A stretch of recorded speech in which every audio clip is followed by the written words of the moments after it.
It all comes down to this. Game 1 was a thriller. Many were left exhausted. Many didn't know what would come next. But in Game 2, there's no room for guessing because it's the Brookdale Jersey Blues and the Rowan College of South Jersey Roadrunners in a do-or-die Game 7 to decide a Region 19 title. Hello, everybody. I'm Dan Wilkins. I'm joined by Mackenzie Cochran on the call. We're already getting ready to go. It's going to be a quick start in Game 7 as Ray Mulhern will lead us off. It'll be Ray Mulhern versus Bryson Kirby. Gloucester is number 10, Bryson Kirby. As in the top of the first inning, Kirby gets us started, the product of Point Pleasant Beach. Point Pleasant Borough. 47 and a third innings for the sophomore right-hander. 19 walks, 65 Ks, a 4.56 ERA, and a 1.42 whip. Ready to go as a strike is called for the first pitch. Exactly at 4 p.m. we begin. 81 degrees at first pitch. It's significantly warmed up since we started. As Mulhern starts off with an 0-1 count as he lines this one into left field, a base hit to lead off Game 2. Mulhern, who has 96 hits, make that 97 as he goes the pull side. Gets a base hit on just the second pitch of the game. It'll send up number 7, Dawson Smale. Dawson Smale. Here's your starting lineup for the Jersey Blues. It is the exact same as Game 1, but we'll read it back to you in case you didn't join us. Ray Mulhern, the center fielder, bats leadoff. Dawson Smale, the shortstop, bats second. Gabe Tomei, the DH, bats third. It's Gary Perrone, the third in left field, batting fourth. Anthony Pizzuti is the third baseman, batting fifth. It is Ryan Adams, the catcher, batting sixth. Tom Diffley, the first baseman, batting seventh. Casey Gardner, the right fielder, bats eighth. And Ryan Tan, the second baseman, bats ninth. Only change is the starter, Xavier Cortez, as the pitcher, as that one is low. But in Game 1, let's catch you up to speed. A huge 12-11 win for Rowan Gloucester over Brookdale. Walk-off single by Nick Slogic won the game. After a 2-run home run in the top of the 8th by Anthony Pizzuti tied it up for Brookdale. That's a strike called, 1-1. I mean, that was one of the most electric home runs I've seen in a while, but it didn't do them any justice in the end as Brookdale still fell to the Roadrunners, just like last year. RCSJ stayed alive by the skin of their teeth in Game 1 and fought to a Game 2 elimination game as it'll be 2-1.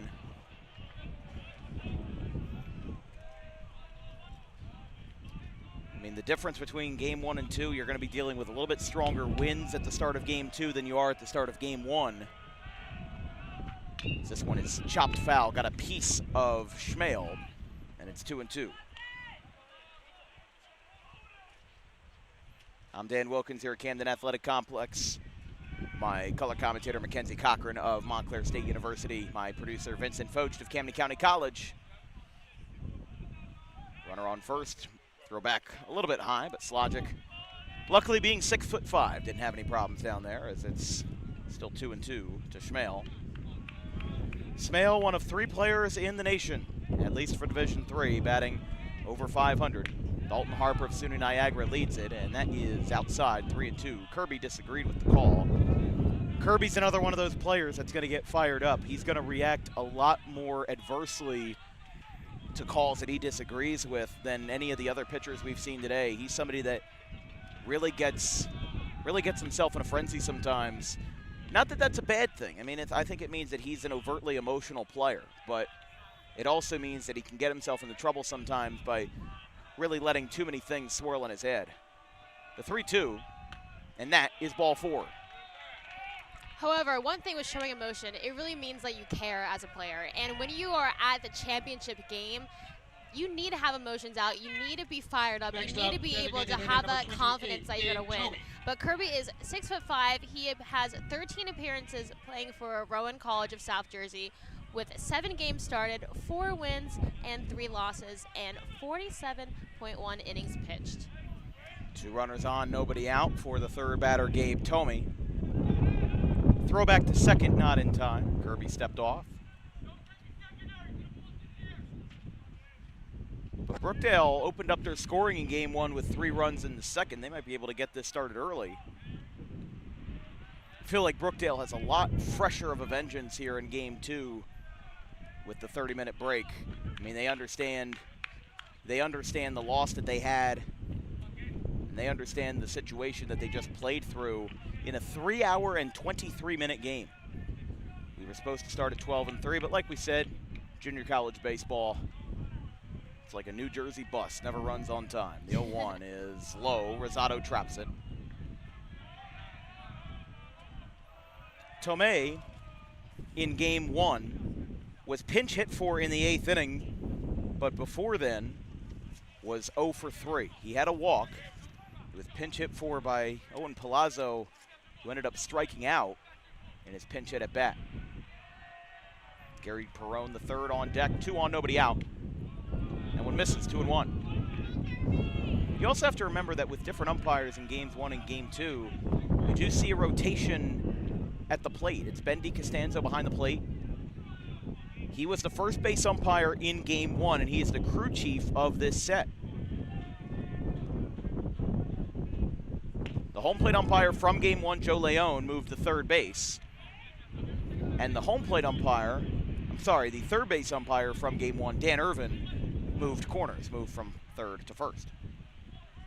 2 balls, 2 strikes, nobody out.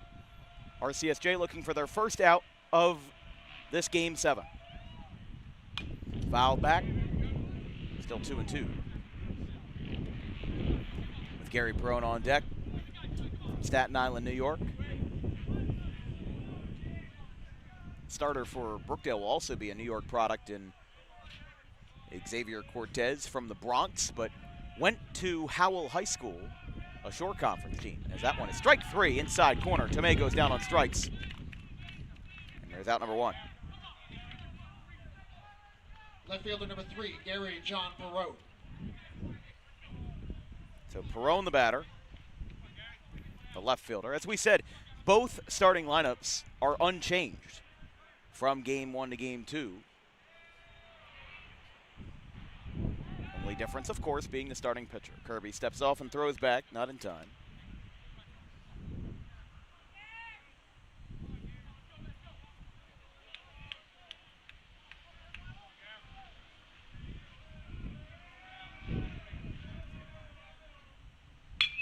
This ball's hit into left field. It's a base hit for Perrone. Rounding third, green light. Mulhern comes home, and it's not in time. RBI single out to left field, pardon. Gary John Perrone makes it a 1-0 game.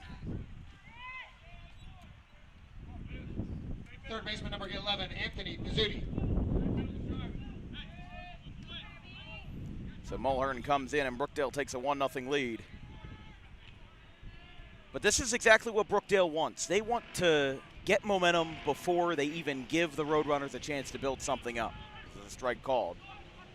1-0. There go those illegal dirt bikes again. It's about 40 of them all lining up Delaware Street.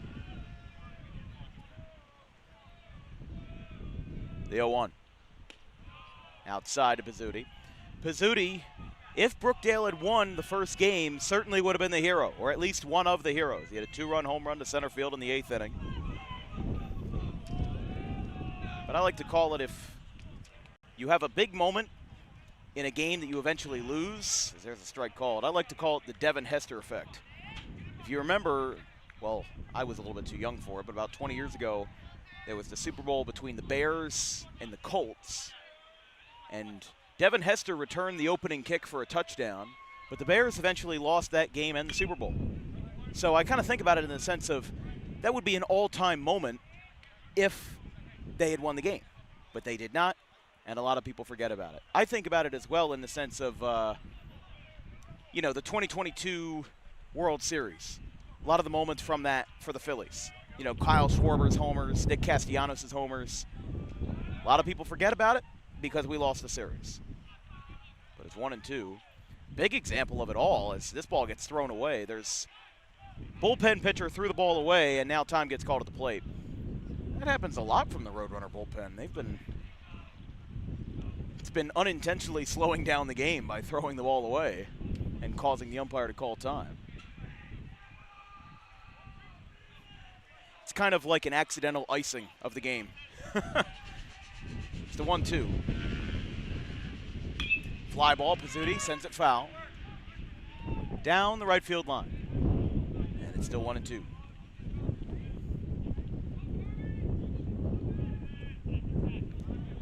That looks like that's Matt Hewitt, number 34, warming up in the bullpen.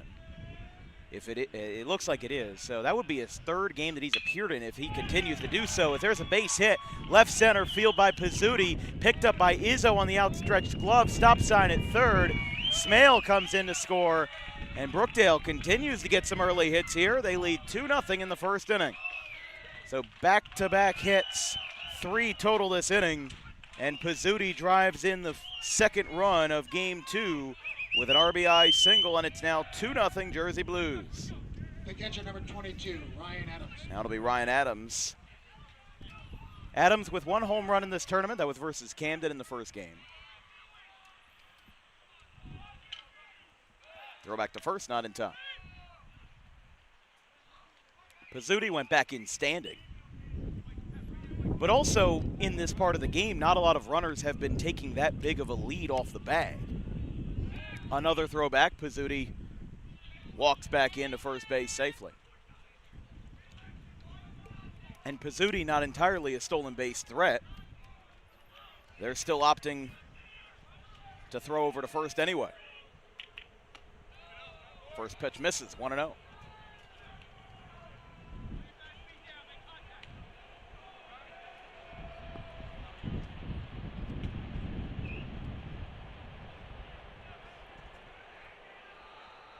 Swing and a miss. Wipeout, breaking ball. It's 1-1. What I'll say about Johnny Johnson, you can hear the intensity that he has through our field mic. I mean, he's let's go. You know, don't swing at that. You gotta get a better pitch. This one fouled back. But if you get the chance to talk to him when he's not in his game face mode, he's an extremely nice gentleman. You know, he'll sit down and talk to you about the game. He'll sit down and talk to you about the intricacies of the game and his experience, and he'll almost always do it with a smile on his face. But sometimes there's people that flick a light switch when they're in the game. And Johnson is exactly one of those gentlemen. If it's 1-2. That's what happens. I would say Rob Valley's one of those guys too, although he is a lot less outspoken. I agree. Rob Valley, he is also a very nice man, but that's the thing with these coaches. They are coaching these really high, prestigious teams in the JUCO division. They want to have this big win, so they're really locked in. They're really focused on these games. So emotions can get heightened when things do not end up going their way. And at the same time, I think Brookdale and Johnny Johnson, you know, he doesn't yell at his players out of a sense of disgust. It's more out of a sense of passion and of competitiveness, you know. Every coach has their competitive spirit, and they have to harness it in different ways. And Johnson, again, being the outspoken individual that he is. Oh, that one's away. There was another ball that got thrown away and landed on the field while the pitch was being thrown. That could really cause some problems if, I mean, I don't know if Hewitt's having control issues from the bullpen. I'll also say that the bullpen, the mounds here on the bullpens are extremely high. It's like you're thrown off of a mountaintop. I mean, it's, I'm looking at the left field line. If you look at that bullpen, I mean, that is a tall mound. So it might be messing with his psyche throwing off of that. But the 3-2 is a line drive. Right center field. That gets down for a base hit.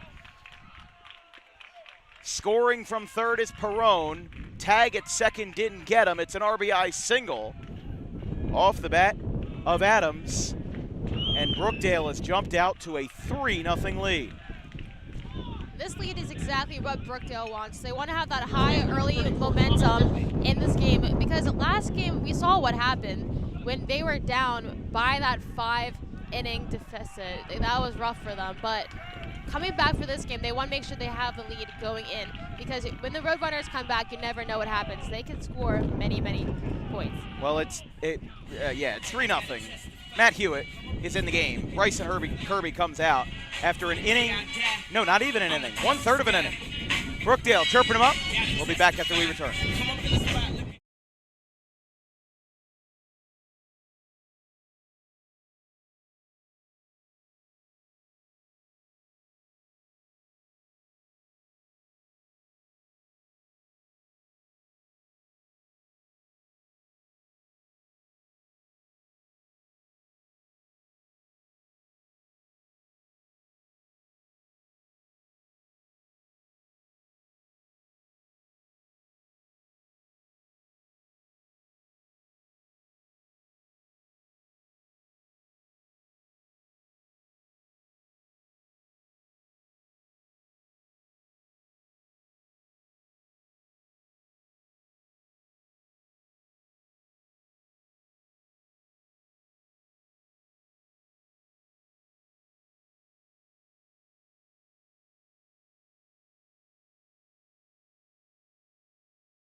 Matt Hewitt, the new pitcher for the Roadrunners, the right-hander out of Rancocas Valley Regional High School in Lumberton, New Jersey, the 6-foot, 185-pound sophomore. 36 and 2/3 innings, 2.21 ERA, and on the first pitch, this ball is caught at short.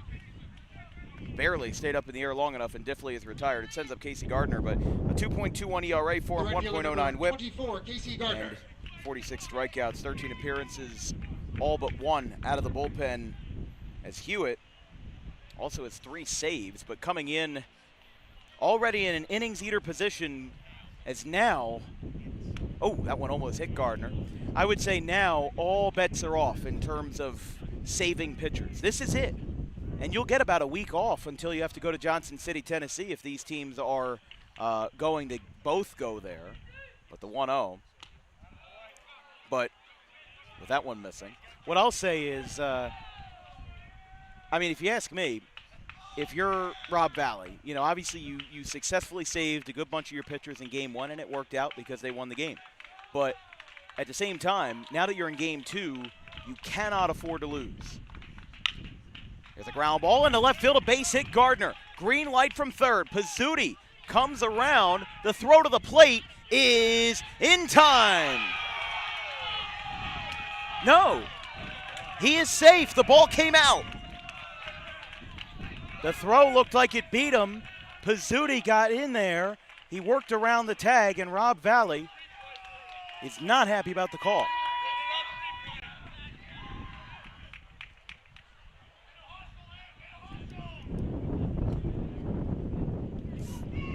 This run counting would make it 4-0. I think he's going to at least ask the umpires to review it or appeal it. Remember, there's no video review.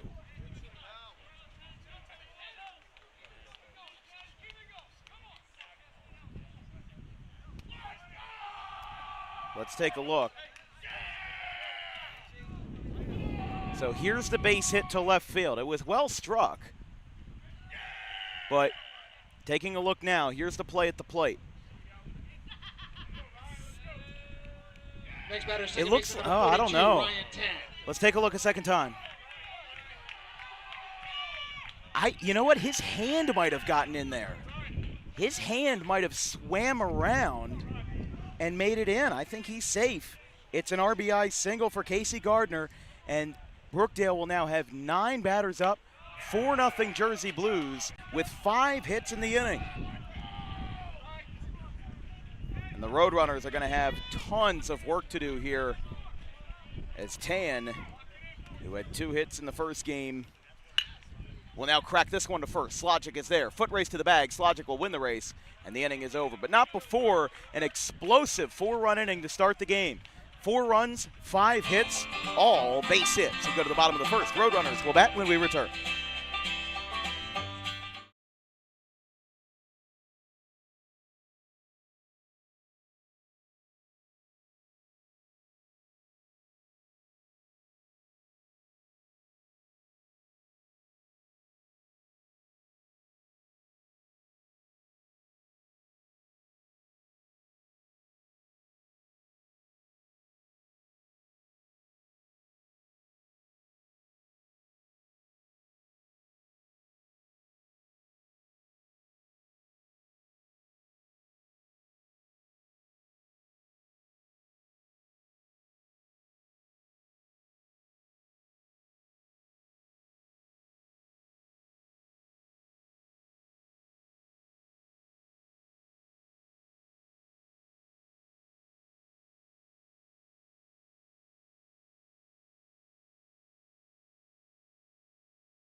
The pitcher for the Jersey Blues will be Xavier Cortez. Right-hander from the Bronx, New York, comes in with 34 in the third innings, 11 walks, 36 Ks, 4.19 ERA, and a 1.08 WHIP. As we said, the lineup for Rob Valley is the exact same as Game 1, but we'll read it to you anyway. Joe Mayer, the shortstop, bats leadoff. Alex Apicella is the third baseman, batting third. It's Jack Mastaro in right field, batting third. Nick Slogic is the first baseman, batting fourth. Nick Izzo is the left fielder, batting fifth. Jaden Rosado behind the plate, batting sixth. And then in the seventh slot will be Gavin Cohen, the second baseman. This one popped up. This one's going to be back behind us, and it'll land out of play. 0-1. Eight batter is Carter Comiskey, the DH, and the center fielder, Caleb Delaney, bats ninth.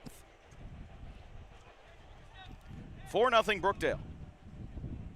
In the bottom of the first inning after 9 batters came up. But Brookdale has put themselves in an extremely favorable position here to start the game. I mean, it's one thing, like the Roadrunners had a 5-run lead in Game 1 and eventually relinquished that, but the only thing is that when you score before your other team gets a chance to bat, it really messes with the emotions of the players. And I think that RCSJ will need to try to silence that and just play the baseball that they've done since February 21st when they played Allegheny of Maryland, as there's a pop-up first base side. This is going to go out of play. And it's 1-2. Mayer, Apicella, and Mastero in the bottom of the first inning for the Roadrunners as they trail by 4 in a do-or-die championship game. This is 1-2. Check swing. Appeal to first, says no. And it's 2-2. That was close.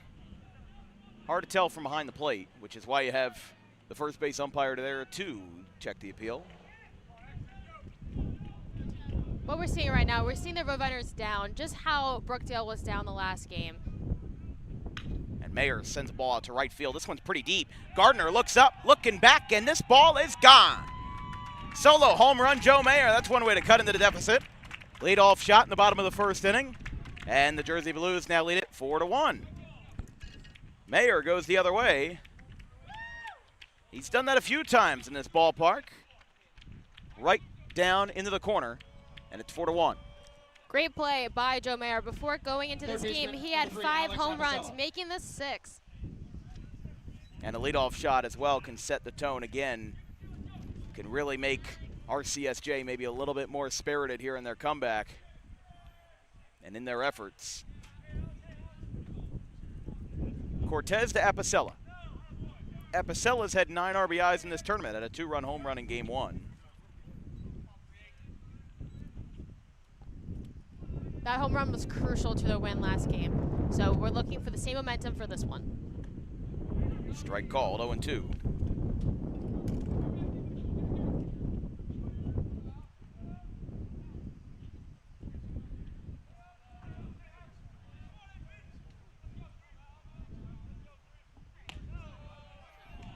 Nothing there, 2-1.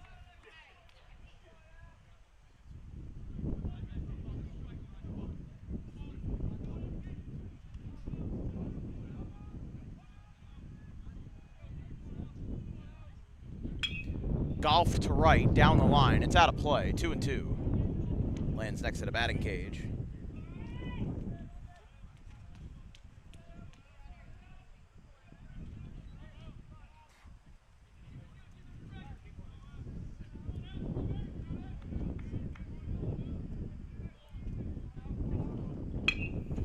This ball is grounded to short. Throw to first is in time.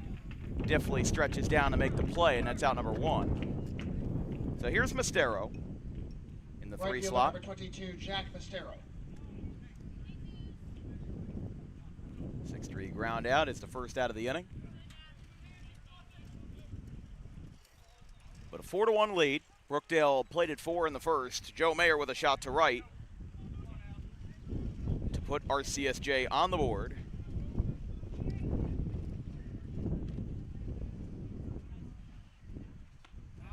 There's a strike called.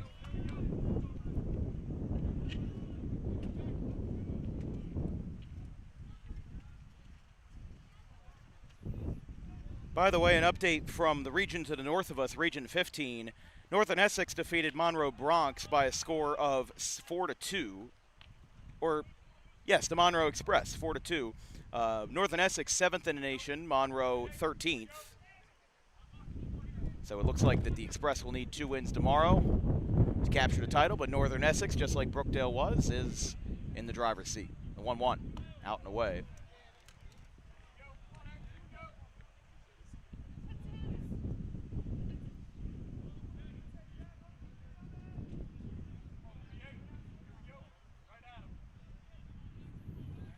Two balls, 1 strike, 1 away to Mastaro.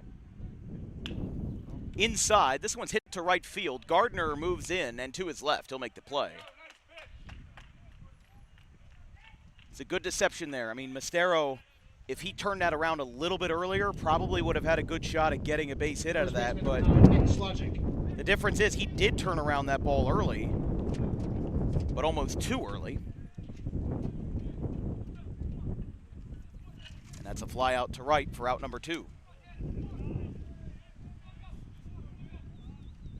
Cortez to Slogic. Slogic lines this one. Fair ball in the left field.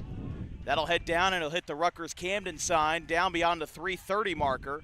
Going to second and parking it there is Nick Slogic with a 2-out double.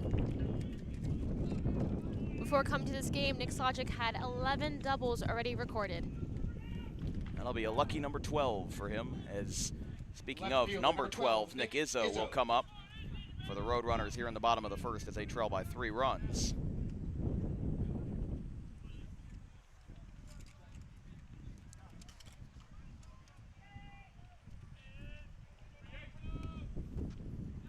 But this is the road to Johnson City.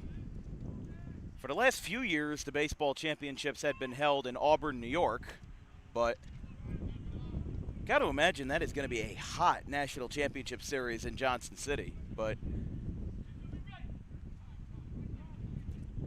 that's Rob Valley coming out. He's going to talk to, let's listen in.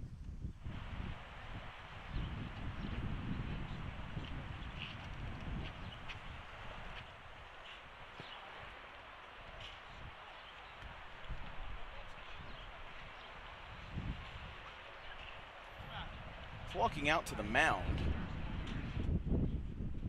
talking to Xavier Cortez, or he's talking about Cortez. Now Jack Kelly's coming out of the dugout. What's the issue here?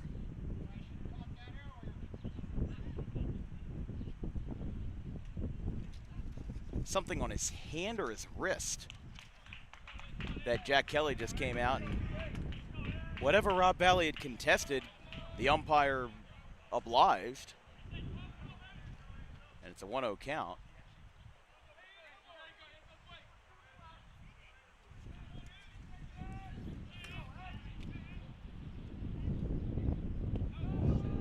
Low.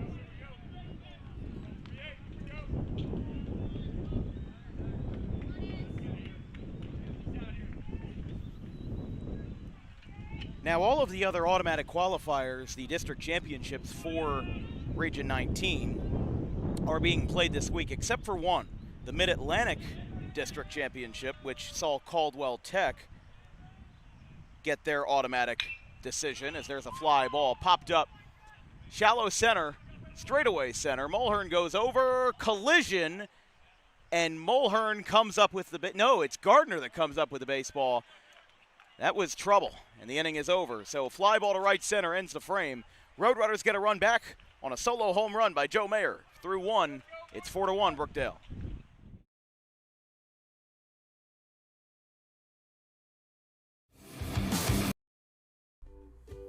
In life, the road ahead is full of possibilities, but to navigate it safely, you need the right skills.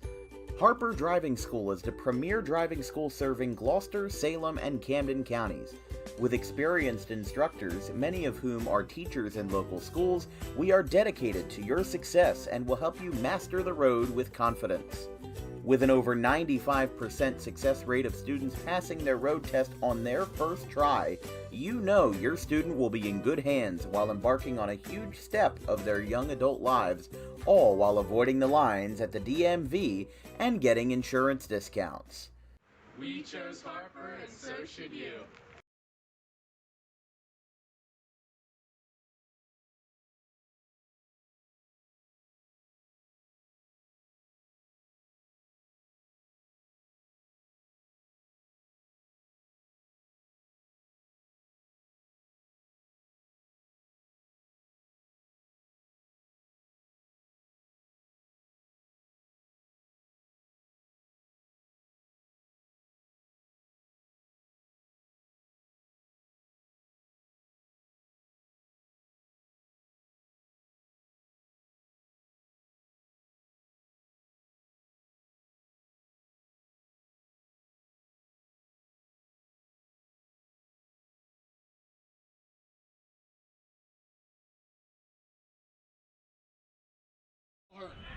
Ray Mulhern leads us off in the top of the second. This broadcast is brought to you by our friends over at Harper Driving School.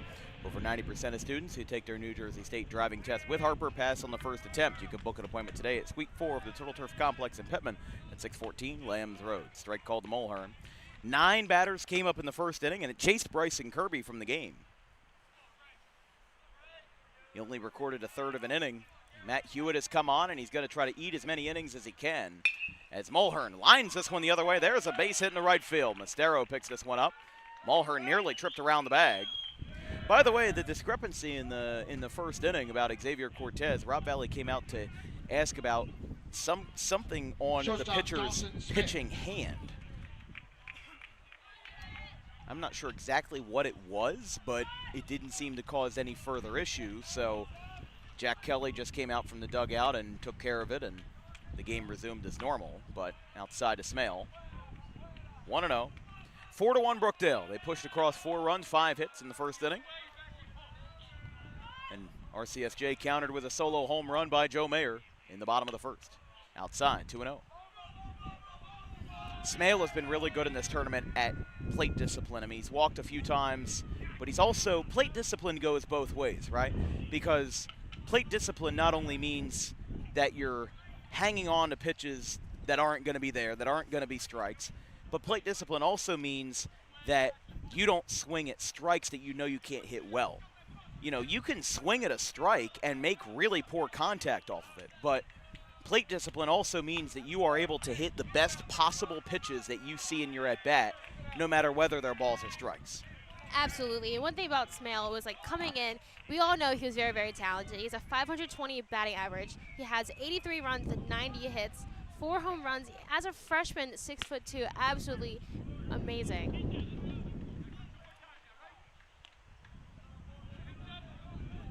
Strike called, 3-1.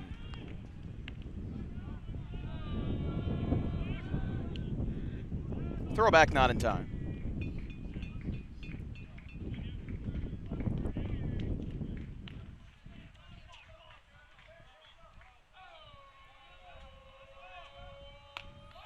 That's ball 4.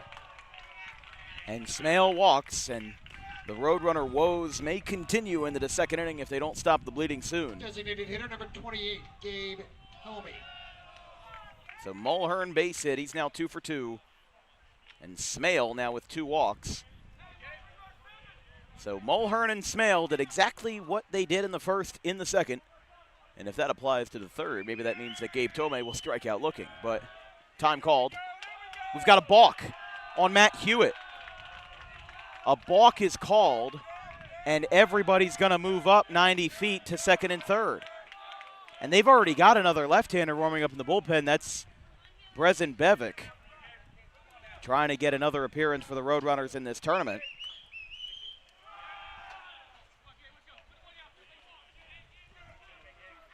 But the third hitter of the inning, and now they're even closer after a balk was called on Hewitt. That's one thing about RCSJ. RCSJ, especially Rob Valley, is no stranger to changing pitchers. And in game 1, it was different because, you know, you had to kind of think long-term, but now that you're in game 2, as we said, all bets are off. Misses, 2-0.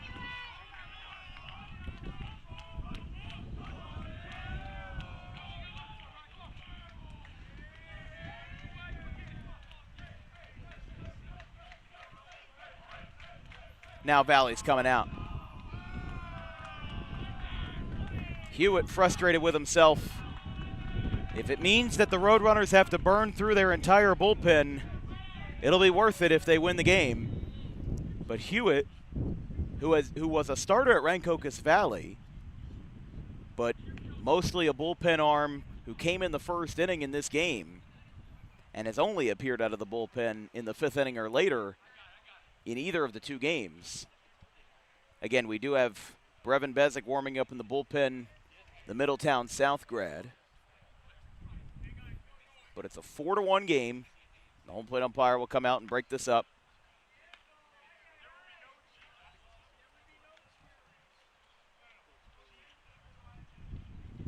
Well, at least I thought he was going to break it up. Nope, he'll call for the lefty. So Brevin Bezic will come in, and Matt Hewitt is out. So only 2/3 of an inning, and he'll be responsible for both base runners on base, the single and the walk. The Middletown South grad, Brevin Bezic, comes in. Top of the 2nd inning. This could be trouble. 4-1.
Well, during the pitching change, Jaden Rosado went down, and J.C. LaQuara is putting on the helmet and the glove, and Rosado is coming out of this game.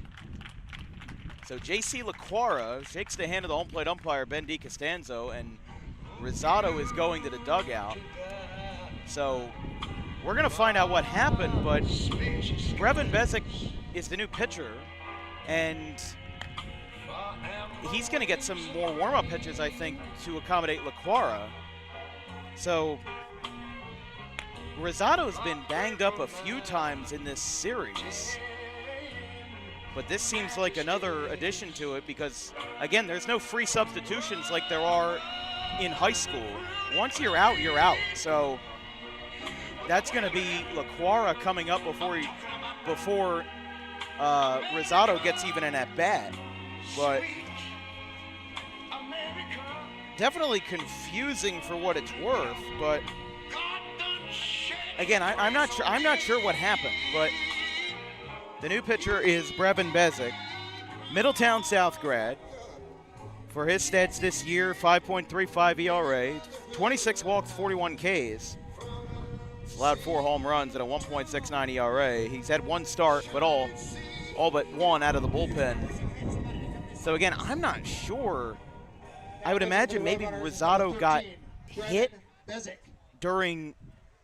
Behind the plate for RCSJ, number 7, J.C. LaQuara. So look again, LaQuara is the new catcher, but I mean, I was just sitting down updating my lineup card, and then I saw Rosado was down. They faded the music, and at least Spalding, the trainer, came out, and this at bat will have a 3-0 count now, as that one missed away, but a very confusing situation for what it's worth. And LaQuara will have to lead off the bottom of the inning in the 6th slot. That's ball 4. This is not good for the Roadrunners. I mean, they've got the bases loaded, nobody out. It just feels like they're out of gas right now. Next up, the left I mean, fielder, number 3, Gary they John used their Morone. pitching well in the first games of the series, but now it feels like they can't get any lucky breaks to save their life. As the batter will be Perron, takes a strike 0-1. It seems completely unlucky for the Roadrunners, especially with our catcher out. Now we have JC LaCora. JC is a freshman, and his hometown is from Millstone, New Jersey, 5'11". Fouled back, and it's 0-2. Now, LaQuara made an appearance on Thursday. He came in late as a pinch hitter. He had one at bat, and he caught the last inning, but that was it. He hasn't had too many appearances this year. As that ball gets away, LaQuara has trouble with it. No throw to the plate, and it's 5-1. Everybody moves up, and a passed ball gets the Roadrunners again as it's a 4-run lead, 5-1. That time scoring Mulhern. Brookdale having a party in that dugout over there, as it has been a unique situation. Popped up. Back behind us. Oh, that was close. That nearly smashed somebody's back window, but it's 1-2. But you also have to remember the catcher is somewhat of the conductor of the game as a ground ball. First base foul over the line. 1-2, but just like how the quarterback is an orchestra, is the conductor of the orchestra, a pitcher and a catcher kind of co-op that job. I've heard pitchers talk about after an astonishing game or a no-hitter, they ask, the reporter will ask, well, what was the best part of the game? And he said, well, my catcher called everything right. If you remember with the Phillies, there's some Phillies pitchers that, like, for example, between JT Realmuto and Garrett Stubbs will only start when X pitcher is throwing, as there's a swing and a miss. It's a matter of specialty. And if you don't have the tool set, and I'm not saying LaQuara doesn't, but it is kind of a whiplash moment to have to switch catchers in the middle of the game. If you think about the examples in football where a team has to switch a quarterback in the middle of the game, more times than not, that doesn't end well for them because and this is so early that you now have a guy in LaQuara who doesn't have as much experience, doesn't have as many reps behind the plate, who's now thrown into the fire of a 4-run deficit and a fire that only seems to be getting bigger here for Brookdale. As that one's away, 2-0. Absolutely, and that is one thing about baseball is these positions are like a partnership. The pitcher and the catcher are a partnership, and when you have a different person coming in, it kind of does throw off that momentum and throw off that relationship that you guys have. That ball missed, and it's now 3-0. But RCSJ now with their third pitcher, and as hard as it is to say, none of them have found the strike zone well. Kirby gave up 5 hits and 1 walk. Hewitt gave up 1 walk and 2 hits. And Bezic is now at risk of giving up his second walk already. The 3-1. Strike called 3-2. But here for the Roadrunners, they can empty the tank. Again, it's not until later this month that the championship round and the championship tournament will be held in Johnson City, Tennessee. Golf's 1 to short. Bobbled by Mayer. Throw to first is in time. Really strong effort to rebound that ball. I thought that ball was for sure going to be an error, but he bobbled it, and he regained control very quickly. The run scores, and it's now 6-1. The catcher, number 22, Ryan Adams. But we talk about the Roadrunners not getting any lucky breaks. Well, there was one right there. Strike called to Adams. So LaQuara, who came into the game after Rosado was unexpectedly injured. Well, every injury is unexpected, but he will bat 6th. It'll be Cohen and then Comiskey to round out the folks due up in the bottom of the 2nd inning.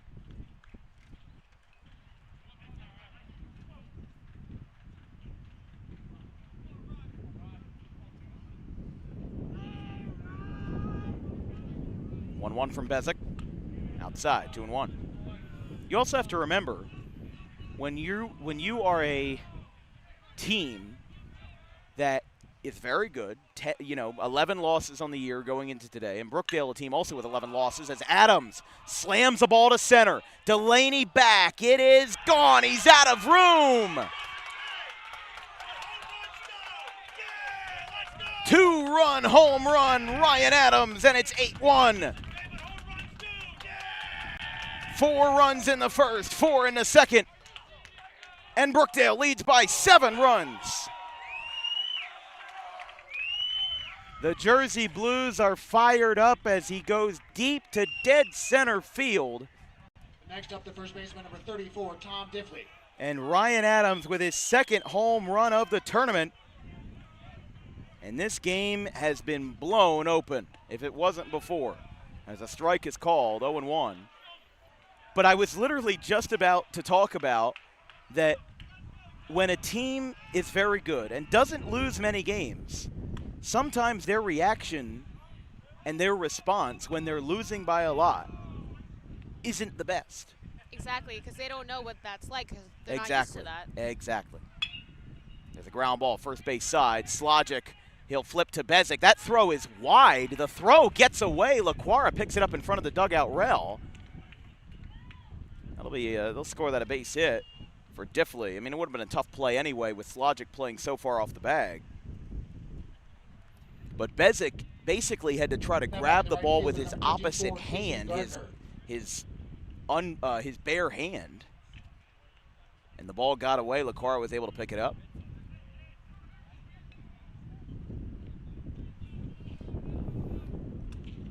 Brookdale batted 9 batters in the first. This is now the 8th batter of the second inning.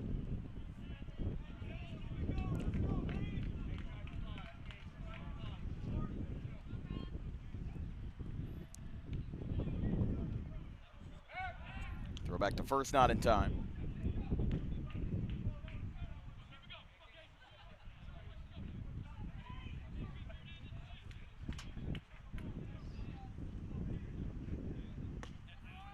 Strike called, 0-1.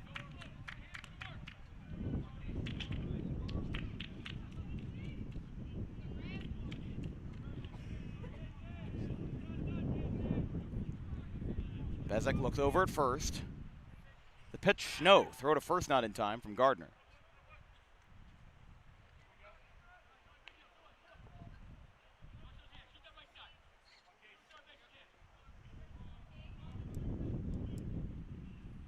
The 1-1.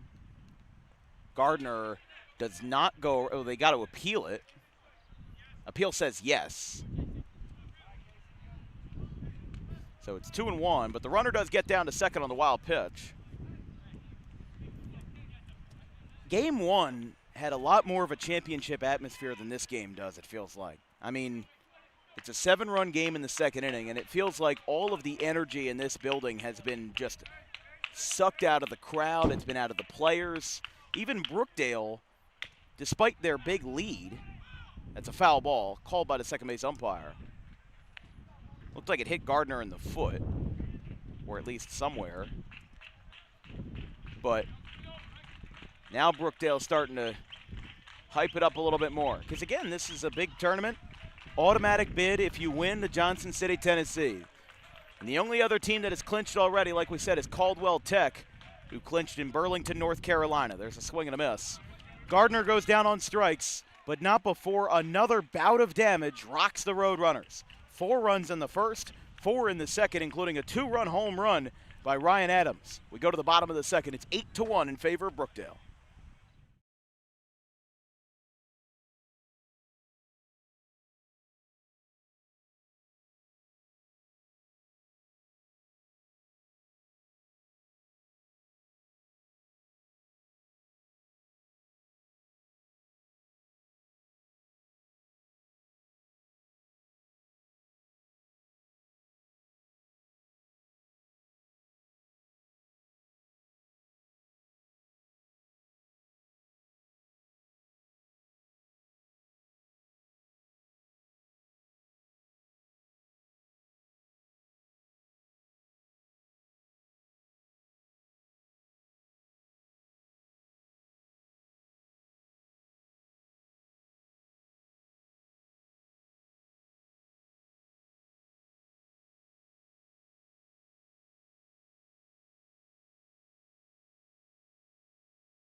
So J.C. LaQuara in the 6th spot will bat for RCSJ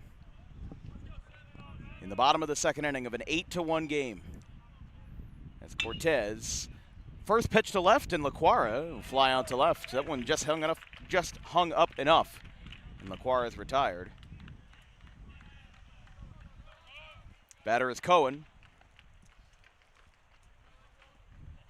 Cohen and then Comiskey, and then in the 9 slot, Delaney.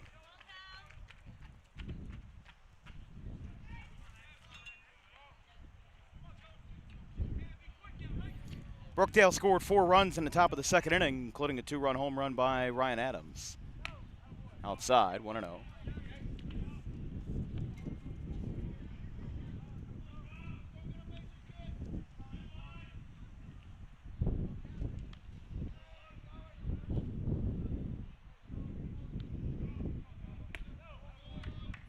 Low, 2-0.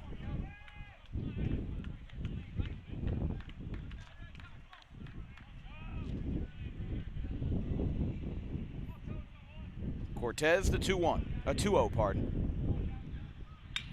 Cohen skies a ball to center field, got under it. With the wind blowing out, Mulhern is there, out number 2. And it'll now be Comiskey. Product of Spotswood High School. Designated hitter number 19, Carter Comiskey.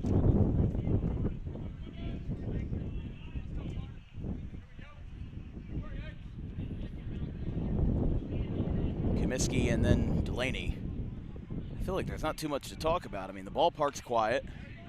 I feel like I'm watching a summer league game in the middle of July. I mean, the energy has been entirely different, but the stakes are just the same. Remember that the Roadrunners are 3-time reigning back-to-back national champions. That one misses, 1-1. They won in 2023, 2024, and 2025. And you have to remember, 3 years in NCAA is something, but 3 years in NJCAA means that with 2 years of eligibility, you have your entire roster turned over from your first title to the third. And with how many junior college players only stay for 1 year, maybe about half stay for 2, your roster is almost a majority replaced in year 2. I can tell you right now, out of the 9 for the Roadrunners, Mastero, LaQuara, Cohen, Comiskey, and Delaney, that's 5 out of the 9, were not on the team last year.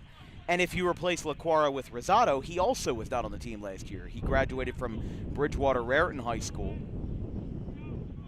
Very impressive stat, and that just really shows a testament of Rob Valley's coaching and how good he actually is at scouting as well. We've actually seen a lot of people who are actually siblings on the team. Like we had Mustaro, who was the brother of RJ earlier before. But fun fact about Rob Valley is that in professional scouting, he actually served as an associate scout for the Colorado Rockies from 2000 to 2005 and a scout for the Miami Marlins 2011 to 2015. He has scouted players from the Division I level, from schools such as ECU or even Rutgers. But that just really shows how good of a coach he is and how they can continue to win these championships with whole different rosters year after year. And I feel like that professional scouting experience plays a lot more into Valley's success than, maybe being a former pro ball player or, because it's one thing to have the talent to coach a team, but it's another thing to be hired as a professional scout to showcase talent. Because remember, you talked about Miami Marlins 2011 to 2015. There were some very good players on those teams that came up through those years. Sandy Alcantara comes to mind. Jose Fernandez made his debut in 2013. A lot of other guys, Justin Bohr, not Martin Prado, he was a little bit younger. Adani Echeverria, D. Gordon. So many different players on that Marlins team. I don't know if they were directly scouted by Valley, but you have to remember that, the Rockies, let's use the Rockies for an example, as we do have a little bit of time. It's ball four to Comiskey. If you're a Colorado Rockies scout, you have to play by a different set of expectations, different set of guidelines, and maybe a different set of mindsets than if you were with the Marlins. And I say that because think about Colorado. They play at Coors Field, nearly a mile above the ground at sea level. One thing that I found really interesting about the Rockies was there was a pitcher, it was Tyler Glasnow, who said that a pitcher who throws mostly breaking balls, will never succeed in Colorado because, again, the breaking balls do not break as much as if we were on sea level like we are now. But in Colorado, what does work is something like a split finger fastball, where you grip the two fingers, your middle and your pointer finger beyond the seams, and you throw it that way. As the 0-1 is fouled back again by Delaney, it's 0-2. But you do have to scout the pitchers differently because, remember, different teams will give you different expectations for what they want. The Tampa Bay Rays, for example, use a lot of opening pitchers. So they're probably looking for pitchers who are reliable in 1 or 2 inning stretches, or maybe guys with a unique pitch, guys from a different background or a different area. And it goes to show that if you combine all of that together, you can make a darn good ball team. That one's inside, 1-2. That one did look inside to Delaney. But the Brookdale dugout disagrees. And the on-deck circle will be Joe Mayer, the shortstop. He homered to right field in his first at-bat. Took a fastball, gave it a good ride. And like we said, it's not the first time this year he's homered to that part of the ballpark. We'll see if he can do it again. As the 1-2 is up at the letters, 2-2. Delaney, the product of West effort. Not too many Colonial Conference guys on the team. I mean, the Colonial Conference is New Jersey's smallest conference for high school baseball. Only 10 competing teams. There is Lindenwold and Woodbury, but they do not field baseball, at least at the varsity level. As the 2-2 from Cortez. Breaking ball misses well upstairs, and it's 3-2. So could be a shot for Mayer to get something going here if he has 2 runners on with 2 away. But just about the 5 o'clock hour from Camden. And Cortez looking to keep this lead as gargantuan as it is. The 3-2. Fouled back again, and he'll stay alive. This one's deep onto the soccer field.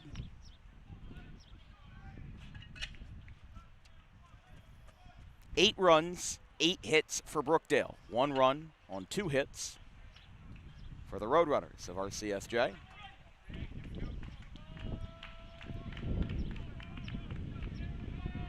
The 3-2. Delaney with a fly ball. Straightaway center. Mulhern's going to move in, but this looks like a can of corn, and the inning is over. We go to the 3rd. Brookdale keeps their lead as a walk but no hits allowed gets Brookdale out of trouble. We go to the 3rd. 8-1, Jersey Blues over the Roadrunners. How are you doing? All right.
RCSJ is number 4, Kevin Ruff. Well, there you go. 4 pitchers in 3 innings. It has been an odd first couple of innings for the Roadrunners, and they're not even going to waste any time. They're going to get another guy warmed up, and it is Carter Comiskey, who did throw both ways in high school. So they're going to get, again, all options are going to be exhausted here in this game. You have nothing to lose except for the Region 19 tournament. But the point is that the stakes are this high, and you're already down. You might as well throw something at the wall and see if it sticks. Ruff already appeared earlier today. He appeared in the first game, but he's got 11 appearances, 23 2/3 innings, a 7.23 ERA, 1.82 WHIP, and 42 Ks. Strike called on the outside corner. It's Tan, Mulhern, and Smale. 9-1-2 for the Jersey Blues in the top of the third.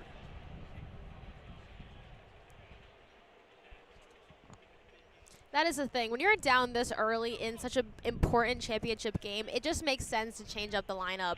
Why try someone new when you can hopefully score some runs with them? Exactly, and the lineup's not changing as a reflection of if it isn't broke, why fix it? Or I guess if it isn't broke, don't fix it, right? And I think that both coaches have confidence in their hitters, right? You know, that's why Brookdale and RCSJ didn't change any of their offensive outputs in game 1 and 2. Now, we did see a little bit of that from Brookdale, specifically with LJ Santiago, and of course, there was a lot of shifts that had to be made when Nico Marabo was hurt in their first game. And as we said, he has not returned since then. He is in uniform, but has not returned since game 1 versus Brookdale versus Camden. And a former Roadrunner at that was a freshman there last year. You don't see too many players transferring from junior college to junior college. But Marabo is one of those guys and has really sparked with the Jersey Blues as the 3-2. Grounder, right field, tough play, sliding stop Cohen, throw to first is not in time. Infield single, a short throw by Cohen costs him. It'll be an infield single. It's the 9th for the Jersey Blues. And they now have a runner on as we go back to the top of the order for Ray Mulhern, who is now 2 for 2 with 2 singles in 2 innings. So he's going to have 3 at-bats in 3 innings. Number 5, Ray Mulhern. Mulhern, the sophomore, with a 462 batting average, 91 runs, 96 hits. Fouled back.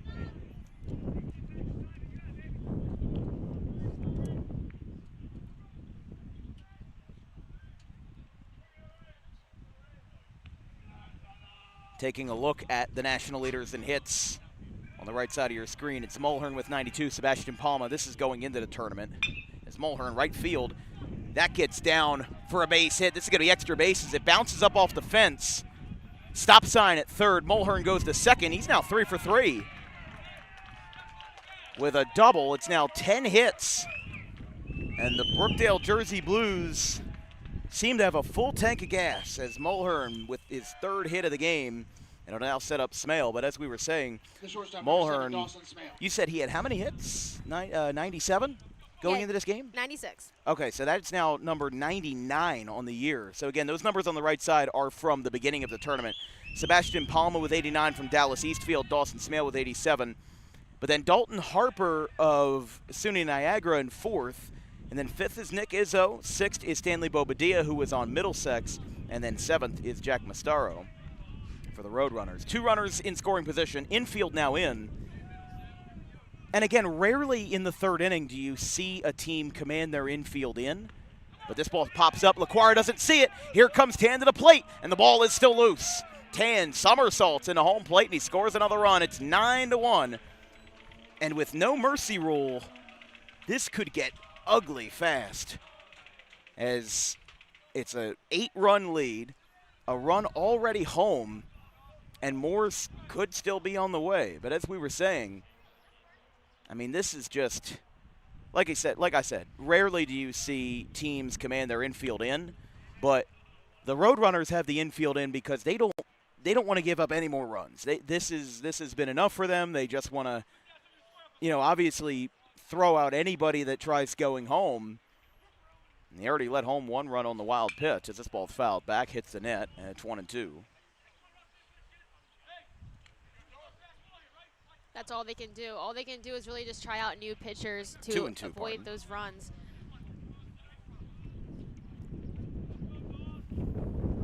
Nine runs, 10 hits. Low, 2-2. Pardon, 3-2. I kept looking at the scoreboard in left center field.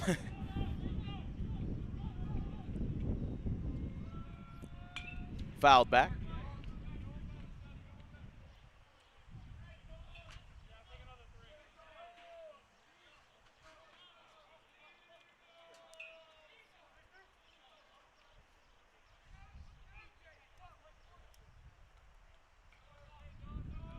3 balls, 2 strikes.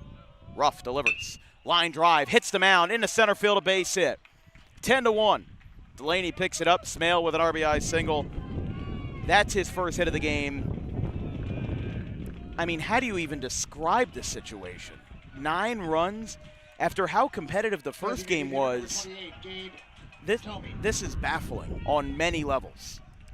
This is baffling completely, and I don't think the Roadrunners would expect this outcome. We had a game where the Roadrunners were up, and then Brookdale came back, and then it was just back and forth, and then when you see Brookdale up by this much, it's shocking to the Roadrunners, and they don't know how to react. It's 0-1 after that one was fouled back. Better than the foul ball yesterday that hit our camera, but the net was there, and it actually didn't damage anything. It just like rattled it, and it went off to the side. I have the clip somewhere. It's interesting, but that one skips in. 1-1. But this kind of reminds me of the last game we had on the first day. Camden and Gloucester. We had 2 competitive games before then, and then even though the final score of the last game was 7-2, it wasn't all that competitive. RCSJ scored 7 runs in the first 3 innings, and then they hit cruise control from there. And Camden only scored 1 run in innings 4 through 9. So this is like that, but on the opposite scale and with much higher stakes. But it's 2-1. As we said, Carter Comiskey, the left-hander, warming up in the bullpen, he's the designated hitter in the game. Now, if he enters the game as a pitcher, that would mean 2 things. There's a fly ball to left. That's a base hit. This is going to hit the Rutgers-Camden sign in left. Green light from third. Smale comes in. The throw is short. And the run scores. 10-run lead. RBI double the other way by Gabe Tomei. And it's now 11-1 in the 3rd inning. Smale came all the way around first to score on a ball that rattled around down in the left field corner. And Kevin Ruff, unfortunately, it's been a rough inning. 3 innings, three runs across. With Comiskey warming up and a strike called to Perone, it's 0-1. But it's 11-1, 11 runs, 11 hits. Brookdale put up 9 batters in the first inning, 8 in the second, and they're already on batter number 5 as that ball gets away from LaQuara. No throw, and the runner is in safely at third without contest. As it's 1-1.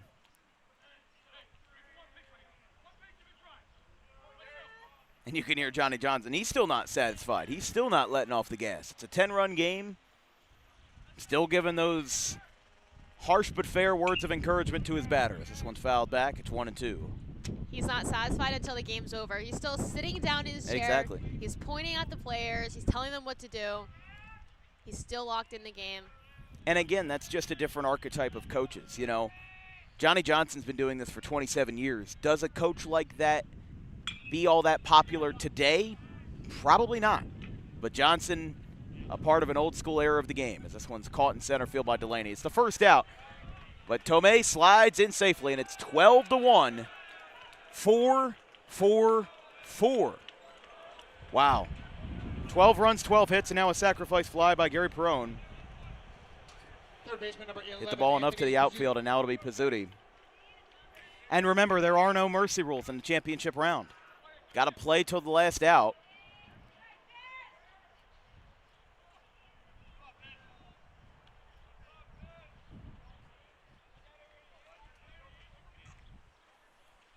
Pizzuti gets back in.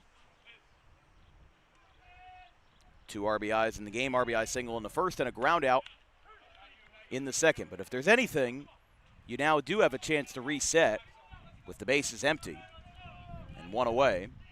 And as long as he doesn't, go yard, it probably shouldn't spark something new as there's a swing and a miss, 0-2.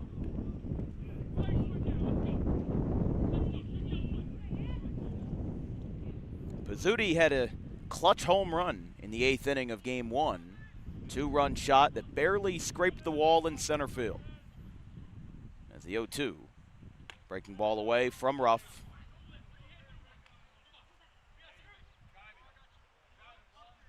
In the on-deck circle is Adams. 1 ball, 2 strikes, 1 out, and the pitch. Low and away, 2-2.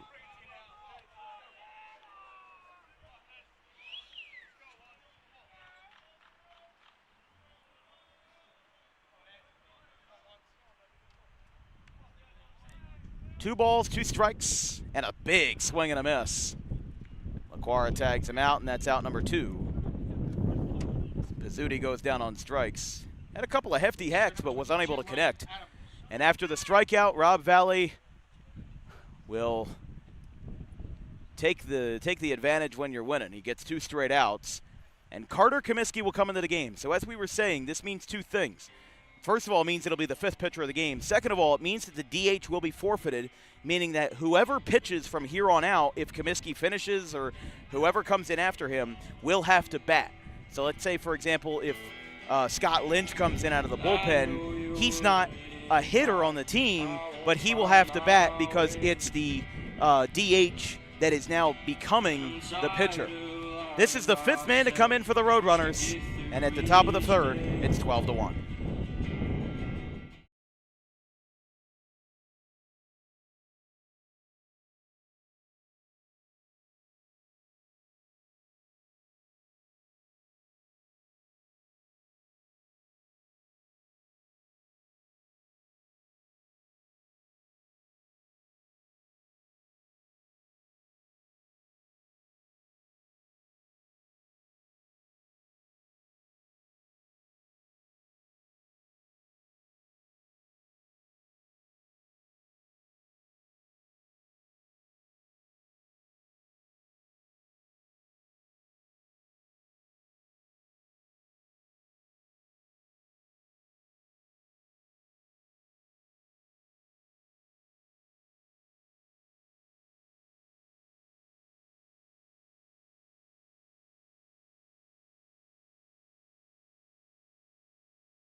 Batter for Brookdale is 12-1 Brookdale in the top of the 3rd inning. The batter is Carter, the pitcher is let's try that again. The pitcher is Carter Comiskey.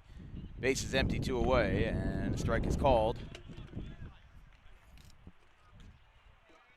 The batter is Ryan Adams, who homered to center field in the 2nd inning.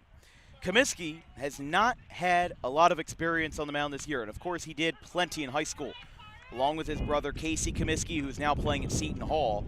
Comiskey only has 2 innings, an ERA of 31.5, and a whip of 6. He appeared versus Bergen on March the 11th, and I actually remember that because we covered that game.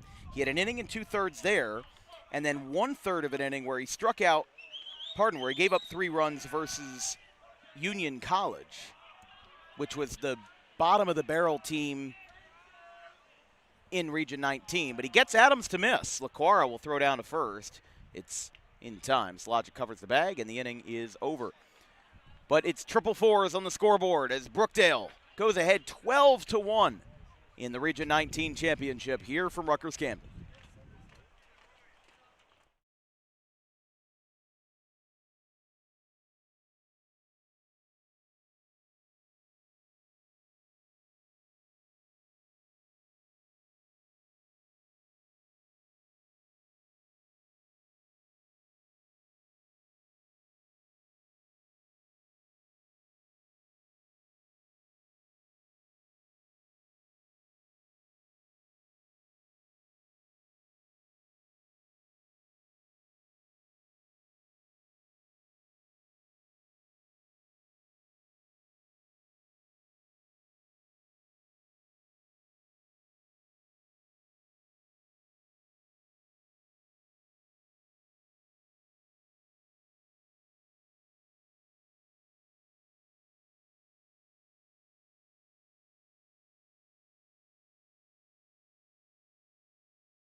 Welcome back. Bottom of the third inning.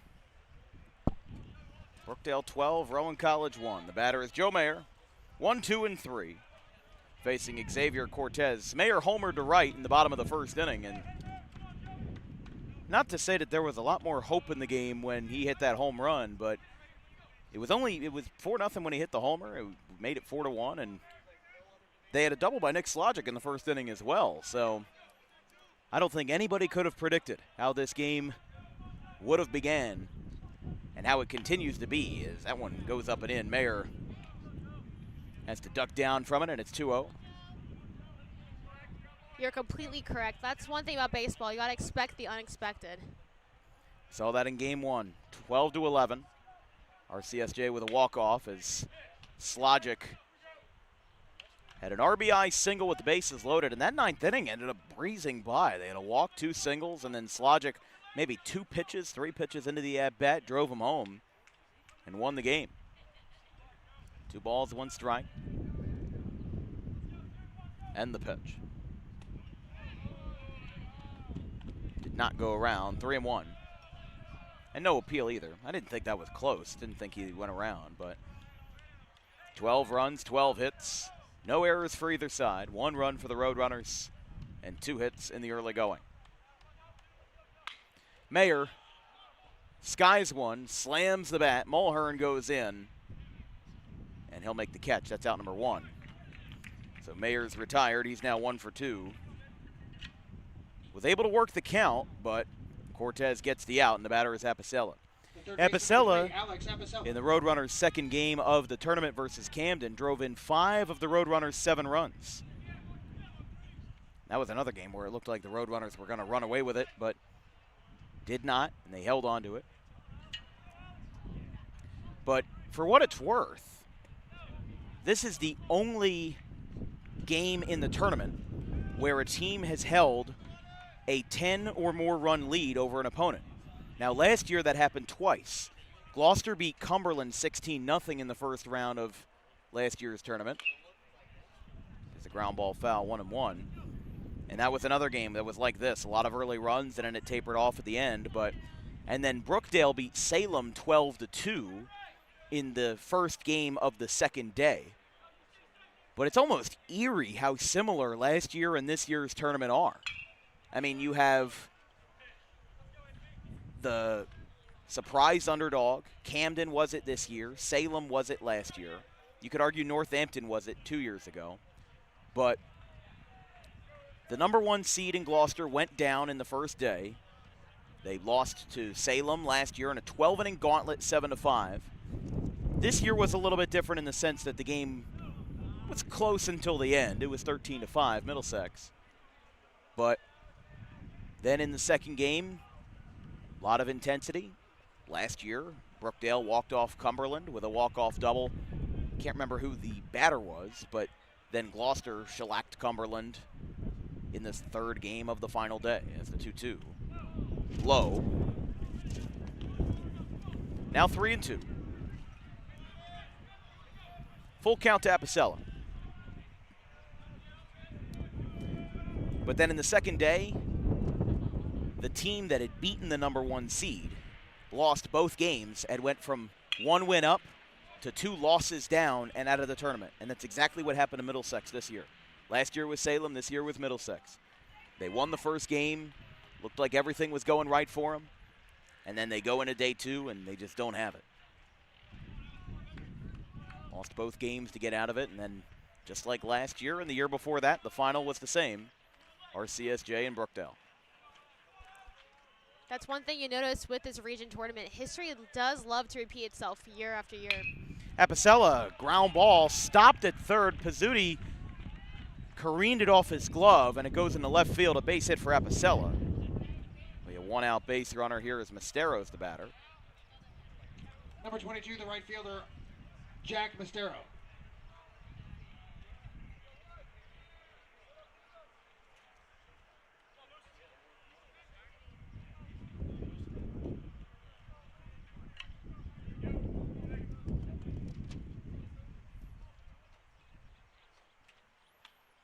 Strike called to Mistero. 16 home runs for Mestero this year. 0 for 1, flew out to right in his first at bat.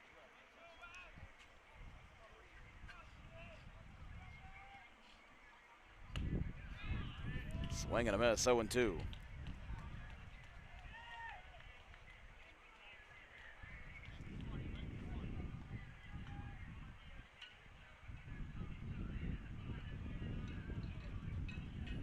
Cortez ready.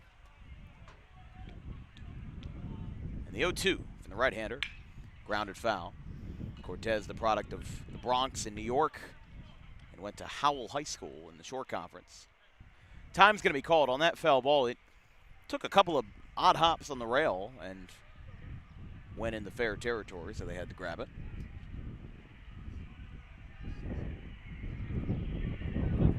No balls, 2 strikes.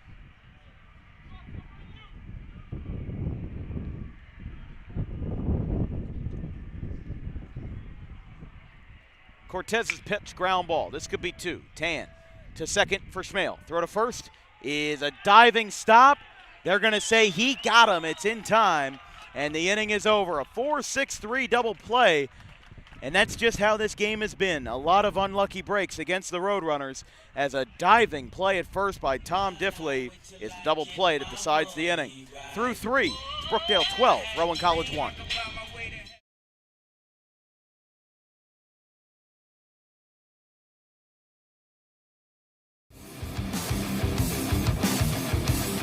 Book Dog Pro Wrestling for your next event or outing for the greatest action that New Jersey Pro Wrestling has to offer. Any place, any time, any setting, Dog Pro Wrestling will bring the action to you, and you won't want to miss it for moments like this.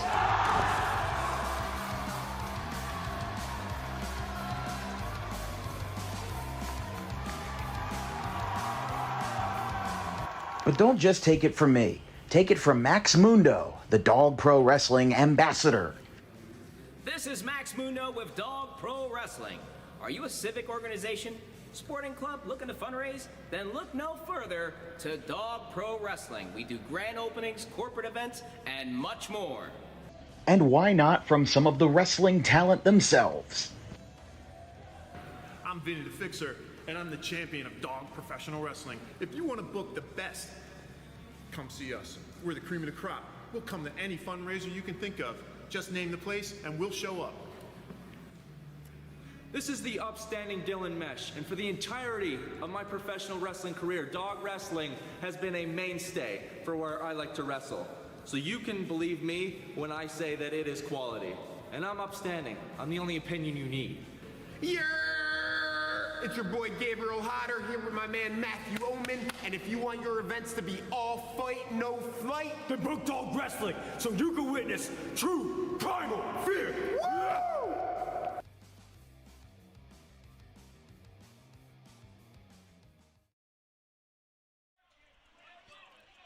Top of the 4th inning. Tom Diffley leads us off 7-8-9 in Game 2 of the Region 19 Championship round. Game 1 definitely more exciting than Game 2 as it's 12-1. 4 runs in the first, second, and third for Brookdale. Outside from Comiskey. Nobody warming up yet in the bullpen, but got to imagine there's some folks at the ready if and when they'll be needed. That's the 1-1. Diffley, Gardner, and Tan. As that's a line drive. Hits keep on coming. That one goes into center field. Delaney picks it up, and that's a leadoff single for Tom Diffley. And the batter will be Casey Gardner.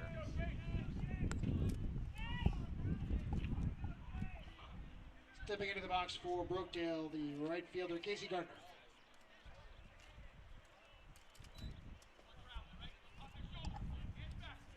Would be quite the accomplishment if Brookdale can get to 4 rotations of the order in 4 innings, as Gardner well ahead on that one. It's 0-1.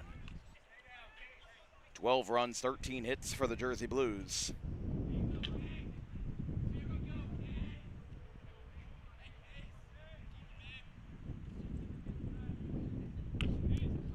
Bunted down the third base line and foul.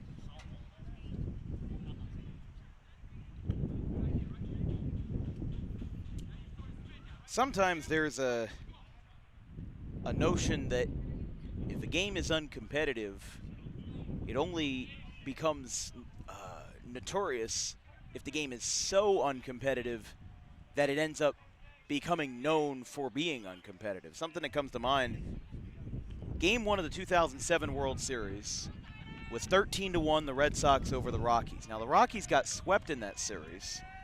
Red Sox won all 4 games, and they won their second title, their first since breaking the Babe Ruth curse in 2004. This one popped up. And it's 1-2. But the biggest margin of victory in a World Series game was back in 1936 in the New York series between the New York Yankees and the New York Giants, the New York Baseball Giants, where the Yankees won 18-4 as a tapper foul by Gardner. But more recently, it was 2001, the Diamondbacks beating the Yankees in Game 6 of the World Series, 15-2, and that, of course, set up the famous Game 7 that saw Luis Gonzalez get the hit off of Mariano Rivera and win Arizona's first World Series. So it's not unprecedented to see blowouts in big games, but it's something that, unless it's something that decides a season or a series, it's something that we kind of suppress sometimes. Look at the second Eagles Super Bowl, the one that they won the second time over Kansas City. I remember, as we'll have the 2-2 from Comiskey. Swing and a miss. Gardner goes inside and ends up getting ahead of it, as that's now 3 straight strikeouts by the Roadrunner pitching. That's one away, or pardon, 3 straight outs by the Roadrunner pitchers have been strikeouts. Of course, separated by that base hit by Diffley. But point is, I remember, and you might remember as well, the Super Bowl that the Eagles won the second time over the Chiefs, and I remember the score was either 40-0 or 40-6, and I was still pacing in my living room, heart rate through the roof, thinking something's gonna happen, something's gonna happen. I've seen this before, and it didn't. But that's another game that is remembered for being a blowout, even though the Chiefs scored like 18 points late and it was 40-22 or something, and it just. A game like this reminds me of that in the sense that if you're Brookdale, you remember that you came back from a 5-run deficit. Yes. And then the Roadrunners will also remember that they came back from a 5-run deficit. Now, 11 runs is entirely different than a 5-run deficit.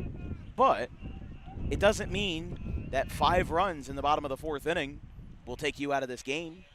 Because what's 5 runs? 12-6? That's doable. You really just have to take it one step at a time. And you really can't count yourself out. You know, in a regular season game, you could say, all right, it's fine.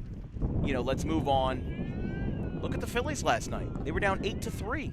Came back and won 11-9. They very well could have thrown in the towel, put in their worst relief pitcher and called it a day. But they decided not. Their offense stood up, and they won the game. The thing about baseball and the beauty of baseball, as the 2-2 goes in, that one just missed, and it's 3-2. Runner moves down to second in Diffley. But the beauty of baseball is that it's never over until it's over. Exactly. If I watch a basketball game, the Sixers are up by 20 points, or they're down by 20 points, then I can turn it off. You know, 5 minutes left in the 4th quarter, oh, they can't come back. Hockey team's down 5 goals in the last 5 minutes. I'm not gonna stick around to watch it. But in a baseball game, the magic of the game really never ceases to amaze us. As there's a line drive, that one goes into center field, a base hit for Tan. Stop sign at third. Diffley will stop there. That's now the second hit of the game for Tan, and we will go to the top of the order. Ray Mulhern will now have 4 at-bats in 4 innings. He's 3 for 3, 2 singles and a double, and in all 3 he's come around to score. Center fielder, number 5, Ray Mulhern. But you just feel a sense of exasperation in the air, in the sense that some people want this game to end, just want the nightmare to be over, but Brookdale right now is living a dream. They are. You can see them in the bullpen standing up. They were cheering earlier, but now they settled a little bit because no runs have been scored recently. But that's the thing about baseball. You got to keep on going until it's over. That's all you can do, especially with the no mercy rule. Exactly. There is no escape. It's not like you can wait until the 5th inning or the 7th inning and get out of here. You have to grind it out for all 9. It's Mulhern on the ground. Mayer picks it up. This could be 2. He's quick, and he's in time. He's safe at first. Run does score on the fielder's choice. So Mulhern will reach for the 4th time in 4 innings. And it's now 13-1 with 2 outs. Tan out at second. Diffley came in to score. Shortstop Dawson Smale. And a 6-4 fielder's choice records out number 2 in the 4th inning. So here is Dawson Smale.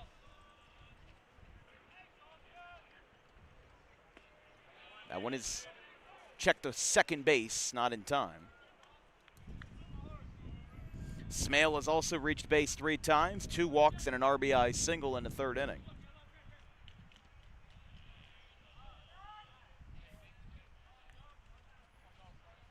Lefty-lefty matchup. That ball gets away. It hits off of LaQuara, and this ball is going to be saved before it went into the dugout.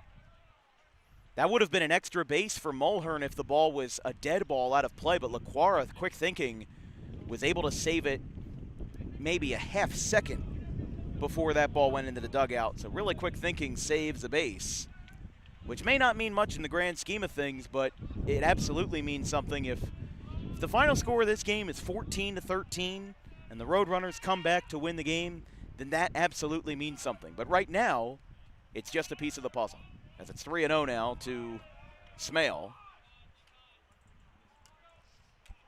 I totally agree with that logic. And I liked what you said earlier with chipping away, because that's honestly all you can do with baseball. That is what the Roadrunners have to do. They just have to take it 1 run at a time. 3-0 from Comiskey. Inside ball 4. And Smale will now reach for the 4th time on base, and he'll walk, and it'll be Gabe Tomei. The designated hitter, number 28, Gabe Tomei. But this is also what makes it difficult as a broadcaster, because, I mean, I don't want to show too much vulnerability, but it is difficult to make viewers engaged and to make our audience engaged in a 12-run game, which is why I, tell the stories that I do. As that ball gets away, both runners advance. Because when you're playing a 9-inning game, you know what you're in for. And the Phillies are on. We've got over 100 folks watching us right now that choose to watch their team over the Phillies, the Yankees, the Mets, because they want to see how this game pans out. And that it's my responsibility to entertain. We are accompaniments to the entertainment, and the entertainment are the athletes on the field. So, in a grand scheme of things, if it seems like we're talking a lot off topic, keep in mind we've called 6 and now 7 baseball games this weekend, 3 on Thursday, 2 on Friday, and 2 today. Sometimes you are going to run out of material. And the hardest thing about being a baseball broadcaster is knowing what to talk about, right? And we tie it into what we discussed. I was talking about the Eagles Super Bowl. I could talk about that anytime, but I don't have to. But I tied it back into the sense that, yes, that game, albeit it was a blowout, you never really felt like you were out of it. This, depending on how many runs the Jersey Blues score, yes, you can voluntarily say that, I'm taking myself out of this, or I'm, mentally checking out of this game. But physically, game's never over until the final pitch is thrown. Comiskey nods in the 1-0. Swing and a miss. Tomei was ahead of it. Struck out swinging in the 1st inning. He was the only out that Bryson Kirby retired. George Kirby's a pitcher for the Seattle Mariners. See, that's how off topic I'm getting. But that was the only strikeout that Kirby had. It's a 1-1. Swing and a miss by Tomei. I would also say that because George Kirby was the ace of my fantasy baseball team last year. So I get the names mixed up. But it's 1 ball, 2 strikes. 1 run across, 2 runners in scoring position, 4, 5, and 6 for Brookdale in the bottom of the 4th. For Roadrunners in the bottom of the 4th. Yeah. Slogic, Izzo, and LaQuara. Comiskey looking to get out of it with the most minimal of damages, as he won't. It's into center field. Tomei base hit. Scoring is Mulhern. Around third is Smale. throw from Delaney will get cut off. It's a 2-run single, and Brookdale now leads by 14 runs, 15-1 in the 4th inning. And there's no mercy rule. 3 RBIs for Tomei, including one in the 3rd. It scored Smale and Mulhern, and the hits, well, they just keep on coming. 15 runs, 14 hits for Brookdale. And we've still got 5 more innings to play. Here's the pitch. That one's low. Skips off of Laquara. Now again, with Brookdale being now, 14-run leaders, you could probably make a point about them having a bid to Johnson City in the bag. But you could also say, as a counter to that, you could also say that the Roadrunners lost the region last year, but they got an at-large bid, and their at-large bid was at a higher seed than Brookdale, and they still won the national championship. They didn't lose a single game en route to the title last season. So even though this is a hiccup, and it's a bump in the road, and I mean, it is a large bump in the road for sure, but there's a lot of noise that you have to shake off if you do go to Johnson City. But the whole reason why the Roadrunners wanted to win the game is for the certainty. If you lose the region, there's no guarantee there will be a seat at the table for you at the at-large bids. Remember that there's a handful of at-large bids for a 12-team tournament. Now, it will expand in 2028 with the introduction of regionals and super regionals for the first time in the NJCAA. That was announced a few weeks ago. The other sites for the tournaments, the Great Lakes Tournament starts and ends today as there's a line drive by Perone. That'll drop for a base hit. Delaney lets it fall. Here comes Tomei. That's now 4 runs of 4 innings. 16-1. Wow. I have no words. Now batting number 11. I mean, there are folks that have just straight up left the ballpark because, I mean, what are you supposed to do? 4 runs in 4 runs across 4 innings. 4 times 4. This is unbelievable. Here's Pizzuti. That one misses. Feels like we're watching a completely different game with 2 different teams. We are watching a completely different game. Just the only difference is these are the same 2 teams. Crazy. The exact same starting lineups. But the difference is the pitching. Yep. And the Jersey Blues started Xavier Cortez, who has held down the fort so far. The right-hander out of the Bronx from Howell High School. That's the 1-1. Ground ball into left field, a base hit. Rounding second, Perone will go to third. Tripping around first is Pizzuti. He'll hold up there. I don't think he was going to get extra bases anyway. Next up for Brookdale, number 22, Ryan Adams. Okay, so here's Ryan Adams now. With Pizzuti's single.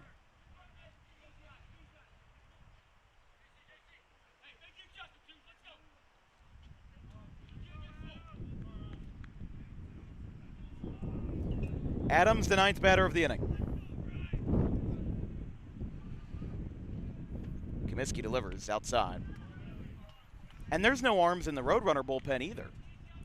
So I think that they're going to just let Comiskey figure it out. I mean, again, what other options do you have? We've seen, I think, if I look at the roster, outside of the ones that started, I mean, do you really start going into your starting pitching? Like the other pitchers that they have on the roster, you have Kevin Ruff, who already pitched, Victor Okendo, who started the first game and did somewhat well, but he held down the fort enough as that ball gets away.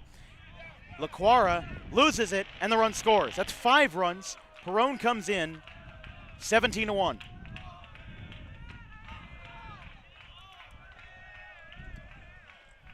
All right, so Okendo has pitched. Kirby started this game.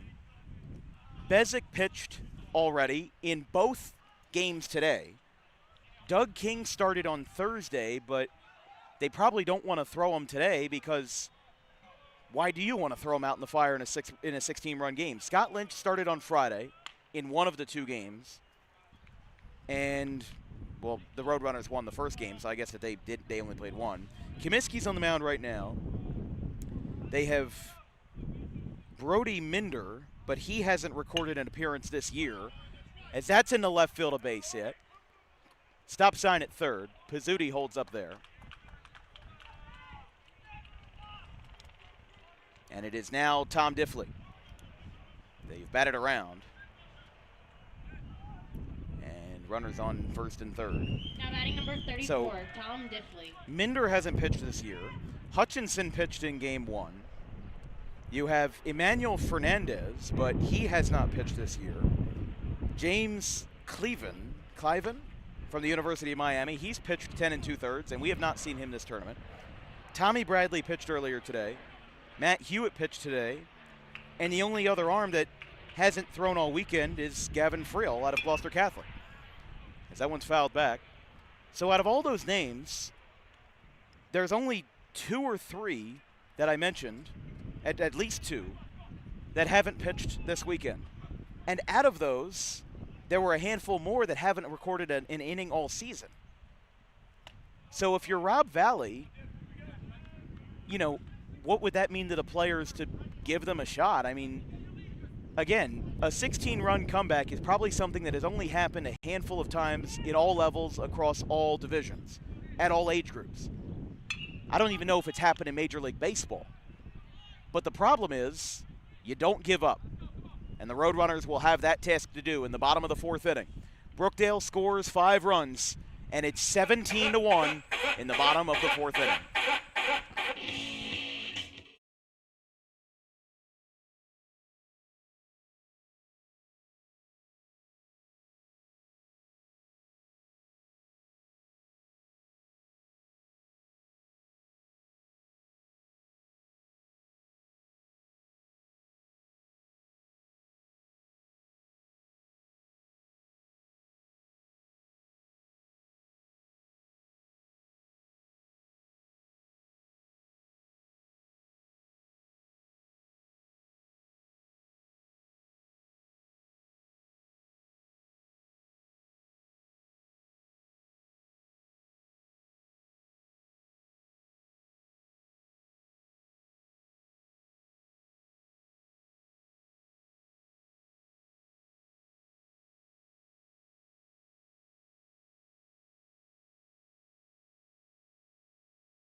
Nick Slogic, the batter, in the bottom of the 4th inning. 17-1 Brookdale. First pitch is low.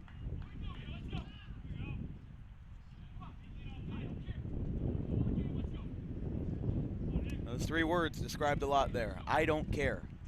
He doesn't care that it's a 16-run game. He still wants his catcher to play to 110%.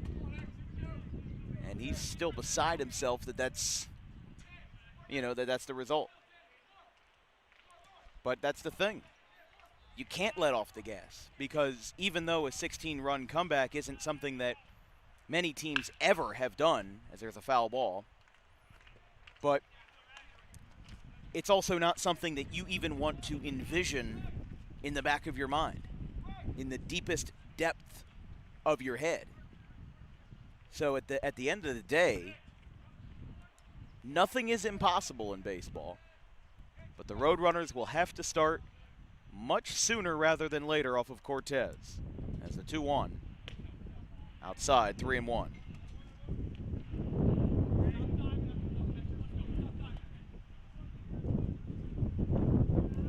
The largest comeback in Major League Baseball history was on August 5th, 2001, when the Cleveland Indians beat Seattle 15-14 in an 11-inning game.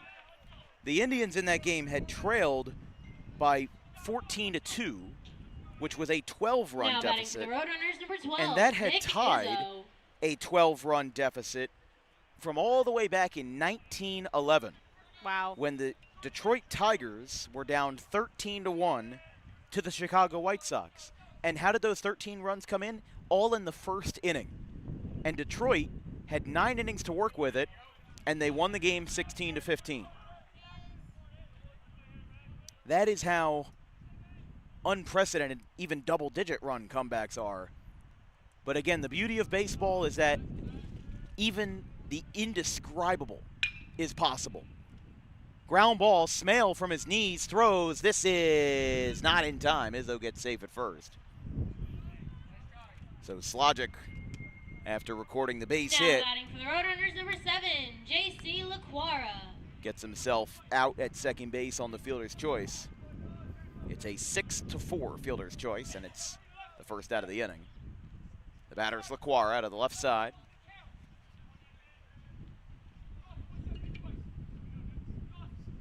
"17 runs, 18 hits." That one is low, 1-0.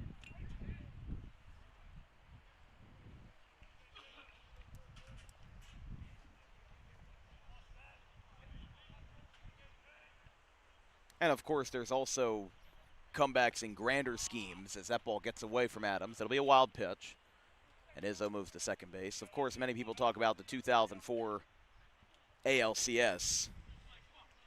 You know, Red Sox down, or pardon, Yankees down 3-0. Yankees up 3-0 in the series. Boston wins game 5, 6, and 4, 5, 6, and 7 to win it. Happened to the Flyers too. They were on the short end of that a few years ago. As a 2-0. At the letters, misses 3-0. LaQuara 0 for 1 in the game, and his first at bat after coming in for an injured Jaden Rosado. Lined out sharply to left field. The 3-0. Strike called, 3-1.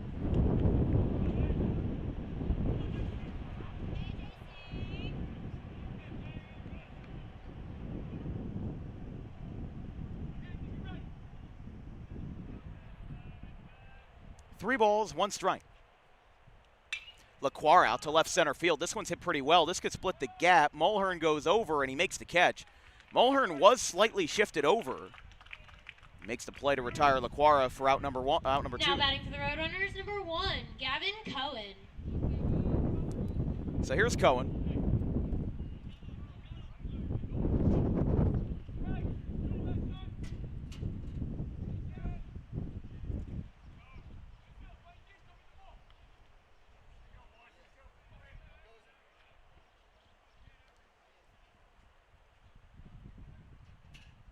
First pitch.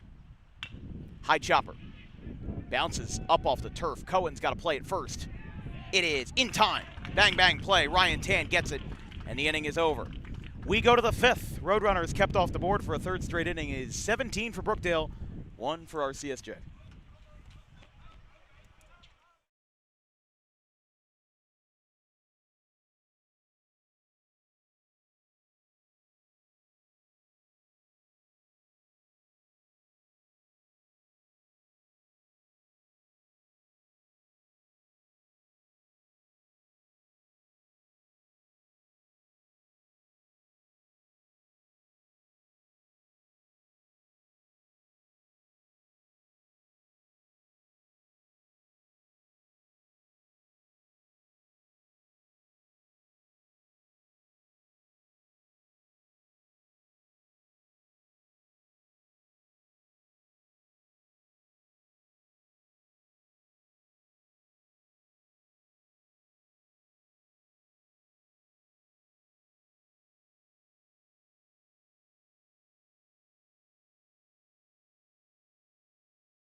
Top of the 5th inning, the first pitch to Gardner missed at 1-0.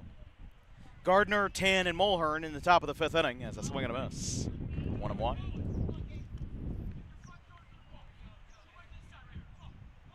Gardner 1 for 3. RBI single in the first inning and struck out twice. And the 1-1. Fouled back.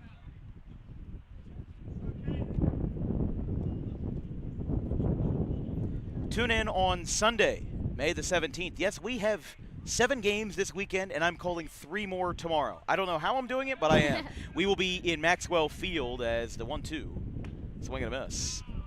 We'll be in Maxwell Field in Wildwood for the semifinals and finals of the Wildwood Strikeout Cancer Tournament. The 6 teams competing in the tournament are Wildwood, Wildwood Catholic, Cape May Tech, Lower Cape May, Middle Township, and Camden Tech. So all 5 teams in Cape May County, plus CCTS. Games are being played right now. I believe we may have matchups set for tomorrow. If not, the games are being played right now, as there's a ground ball over the middle that's into center field for a base hit. So Tan gets through, and he'll now have his 3rd straight hit in 3 straight at-bats in 3 straight innings. We go back to the top for Mulhern. He's going to have his 5th at-bat in 5 innings. Center fielder Ray Mulhern. But with Gardner recording the first out, that is the first time in this game that the Roadrunners have retired any of the first 3 batters in an inning. In the first inning, the first 2 batters. The first out of inning number 1 was the 3rd batter. The first out of the 2nd inning was the 4th batter. The first out of the 3rd was the 4th batter. And the first out of the 4th was batter number 3. This could be a double play. Mayer tags the bag, throw to first. It's in time, and the inning is over. Maybe a sign that the tides are changing, but they've still got a lot of work to do. A 6-3 double play retires Mulhern. We go to the bottom of the 5th, 17-1.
Bottom of the 5th inning. I was going to get it. There it is. Little balloon flying away. Aww. No, there's multiple balloons flying. Celebrating the region championship win coming up soon.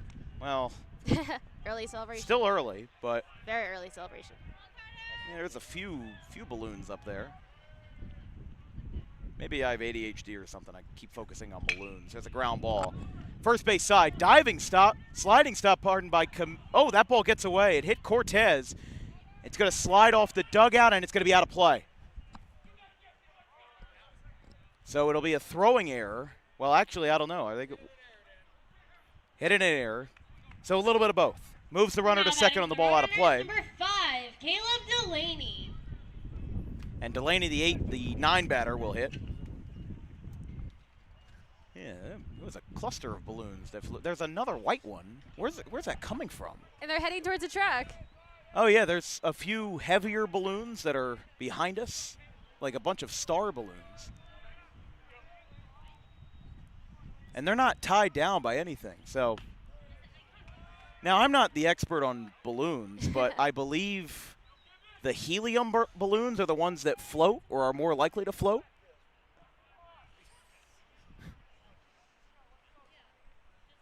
And the ones that are just with air, the ball gets away. You could hear Johnny Johnson. I mean, listen, not happy with his catcher Ryan Adams in a 16-run game. He's a passionate guy, but he does move the runner to third as the Roadrunners will look for their first run since the first. And that's exactly why he said that. It's for not being lazy, because he does not accept laziness at any juncture, you know? Comiskey is on third. Comiskey reached on a single and then an E3. And now he's at third after a wild pitch. Delaney's 0 for 1, flew out to center field in his first at bat. Joe Mayer's in the on-deck circle, homer to right field to lead off the first inning. There's a line drive. This will score the run. Out to first, he's in time. One away, but Comiskey scores, and it's now 17-2. That's all the Roadrunners could do right now, just chip away. That's it. Joe Mayer. Just score one more run, one more run, one more run. That's all they could do. There is no 15-run swing in baseball. That is true.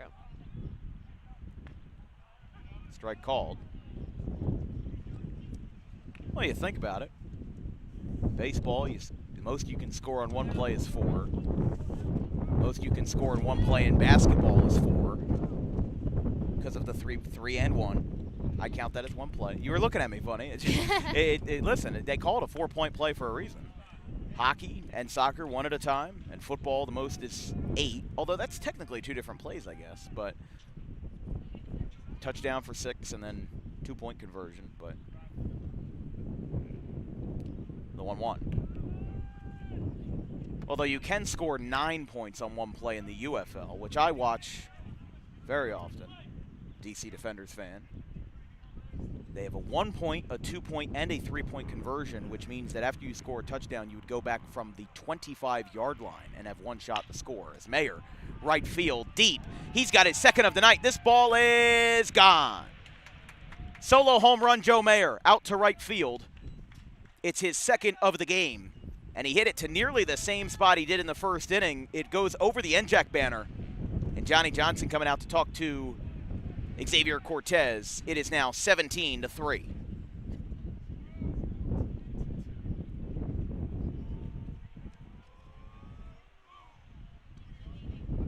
You got a little celebration over by the Roadrunners. Typically in a game you get more of a celebration, but when you're down by this much, only a little bit you get.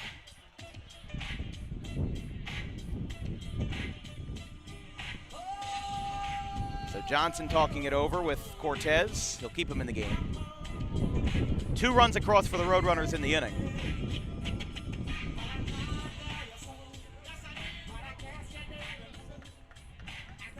Some clouds falling over the field here.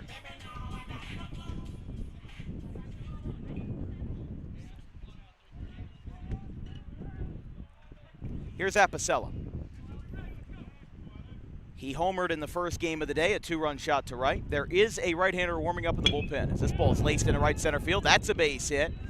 This will split the gap. It'll hit off the wall. Gardner, he'll go to second. Apicella in standing. And that's a 1-out double for Apicella. Now batting for the Roadrunners, number 22, Jack Mistero.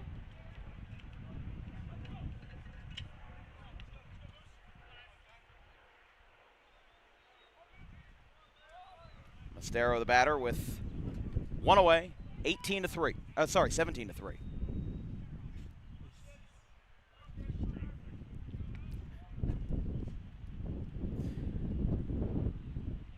Outside. Both home runs from Mayer were solo home runs. On Monday, Well, first of all, let's go over our tentative schedule for next week. We have a lot of games that are right now up in the air because of the Diamond Classic. Now, the Diamond Classic semifinals are going on right now at the two neutral sites, St. Augustine in Richland and Alcyon Park in Pittman. But what we do know is that on Monday we'll have Tri-County cross-division baseball between Washington Township and Highland. Thursday will be Gloucester Catholic at Kingsway for what could be the divisional title game in the Tri-County Royal. As a 2-0 from Cortez to Mistero. It's a strike called, 2-1. And then on Friday, we'll have our second to last regular season game. Remember, the cutoff for PowerPoints is today, so the playoff bracket will be as it stands after, well, noon tomorrow. So that'll be the last game that anybody can get in for PowerPoints. It's a swing and a miss, 2-2.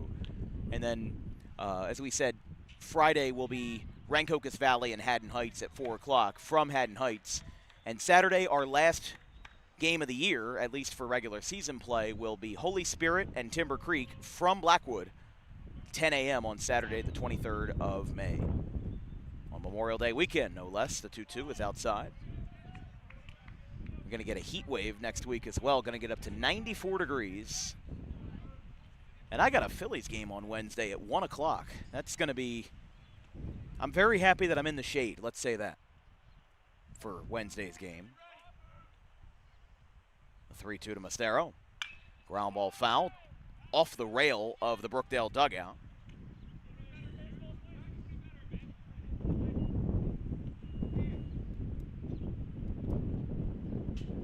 Three balls, 2 strikes. Oh. Scoreboard just shut off. They're resetting it. 17-3, bottom of the 5th. Fly ball, left field by Mistero. This one's hit pretty well, sending back Perrone. He'll keep this one in the ballpark. Out number 2, and the batter is Slogic. Mistero now 0 for 3. Now batting for the Roadrunners, number 9, Nick Slogic.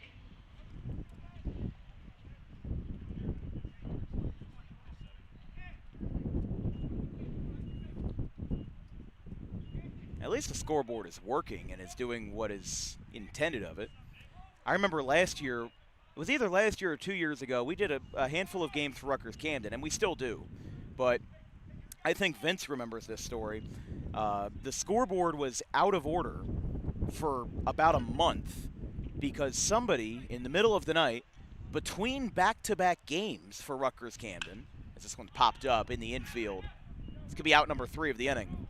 We'll talk about it when we go to the 6th, as Diffley back towards the dirt and the first base line. It ends the inning. Roadrunners get 2 back on a solo home run by Joe Mayer and an RBI ground out off the bat of Caleb Delaney. Through 5, it's Brookdale 17, RCSJ 3.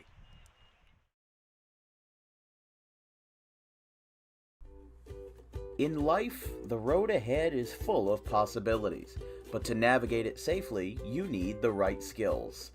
Harper Driving School is the premier driving school serving Gloucester, Salem, and Camden counties. With experienced instructors, many of whom are teachers in local schools, we are dedicated to your success and will help you master the road with confidence. With an over 95% success rate of students passing their road test on their first try, you know your student will be in good hands while embarking on a huge step of their young adult lives, all while avoiding the lines at the DMV and getting insurance discounts. We chose Harper, and so should you.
Smale leads us off in the top of the 6th inning. This broadcast is brought to you by our friends at South Jersey NABA, New Jersey's premier men's league for baseball for those over the age of 18.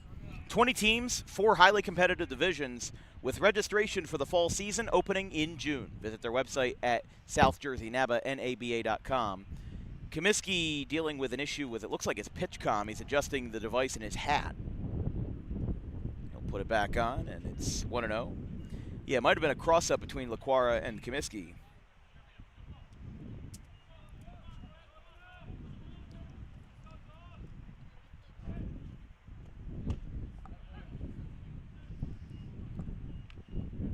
One and one.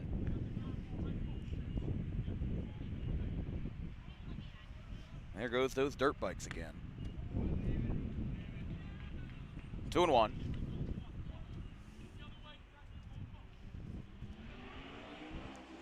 Comiskey still batting for the Roadrunners. That was definitely a conversation we were having earlier, Dan, about if Rob Valley was going to change out a pitcher later in the game, but he decided not to. And what was the point with that? Down this much. Well, I think right now the job that Comiskey has is to limit the damage for as long as possible, right? And it'll be outside. It's 3-2. He did his job. Very quick 5th inning. Yes. And the Roadrunners started to come back with 2 runs. So, you know, listen, there's nothing that says that just because Comiskey's in the game for a while, oh, this ball's going to get away. This is going to be a drop third strike. Smale will get down to first as Laquara, not his fault, but it got away from him. And Smale will reach on a drop third strike, which now means that Smale will have reached in 5 plate appearances with 2 walks, 3 walks, 1 single.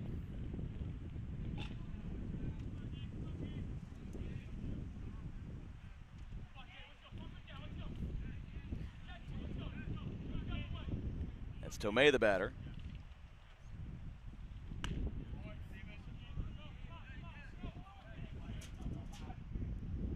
1-0.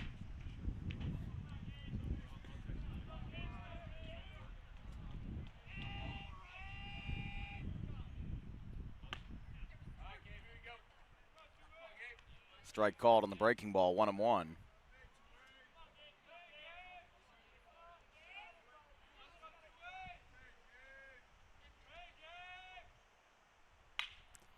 Tomei foul.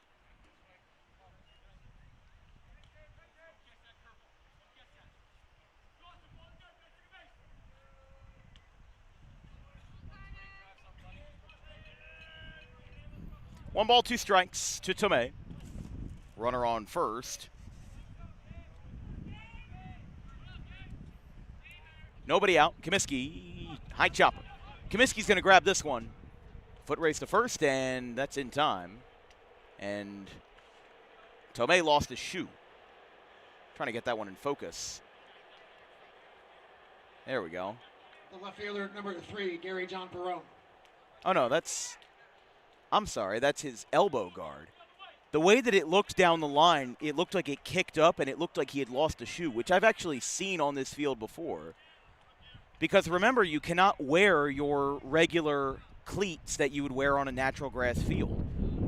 I've seen players do it, but it's against the rules of the stadium. You have to wear special turf cleats without metal spikes. And most players have at least, you know, two pairs of spikes for that situation. That's the 1-0. Grounder foul down the first base line. 1-1.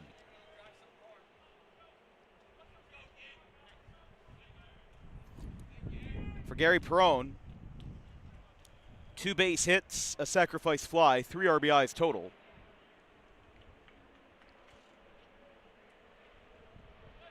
The 1-1. Runner goes. Hit and run into right field, a base hit. Stop sign turned into a green light. It's an RBI single. And Gary Perone now with his 4th RBI of the game. Third baseman Anthony Pizzuti. But Pizzuti is the batter.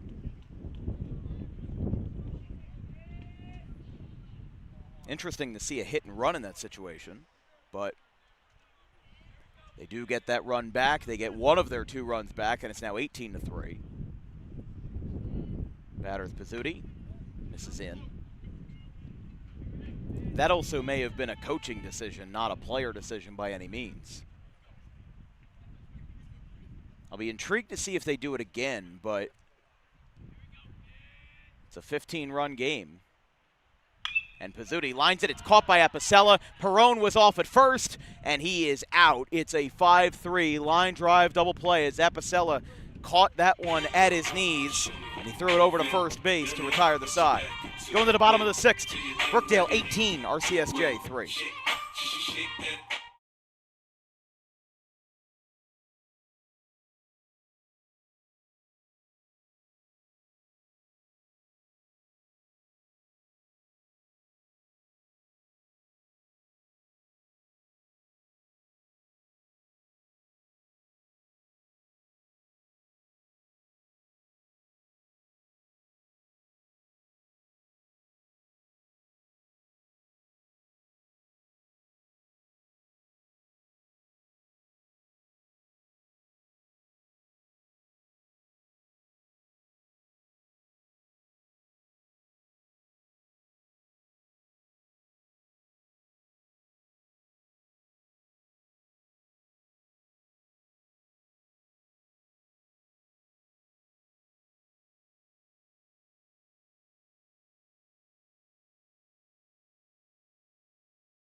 Bottom of the sixth inning, 18-3 in favor of Brookdale.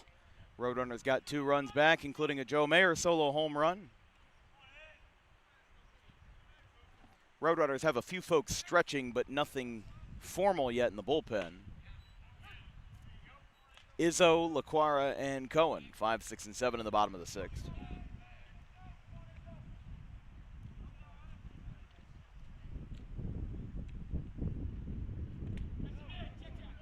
Check to first says no.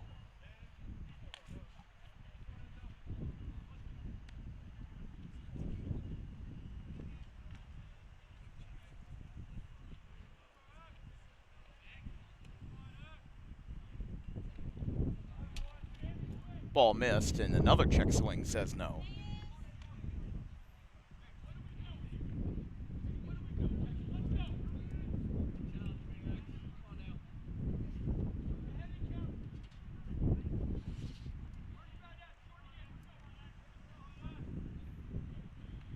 Two one. Ground ball back up the middle. That'll get through into center field, a base hit.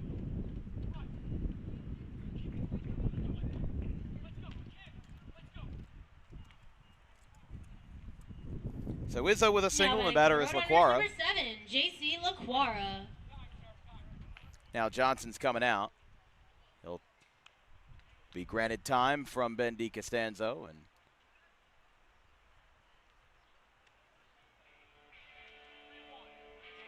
we will have a pitching change. So an honorable start for Xavier Cortez. He finishes today with 5 innings. He doesn't strike out any batters, but he allows 3 runs, 7 hits, and one walk in the second inning. Cortez's day is done, and pretty much everybody is cheering for Cortez except for his head coach because they expect more. It's a 15-run lead. But a new pitcher for Brookdale will come in the bottom of the 6th inning. It is number 31, Dylan Swanson. When we return, Roadrunners will have a runner on.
Not even kidding.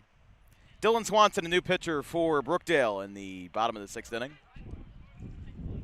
LaQuara, the batter, after the base hit by Nick Izzo. 18-3. Dylan Swanson only has 13 games played, 2 wins, and 25.1 innings pitched. 5.68 ERA for the right-hander out of Staten Island, New York. Same place as,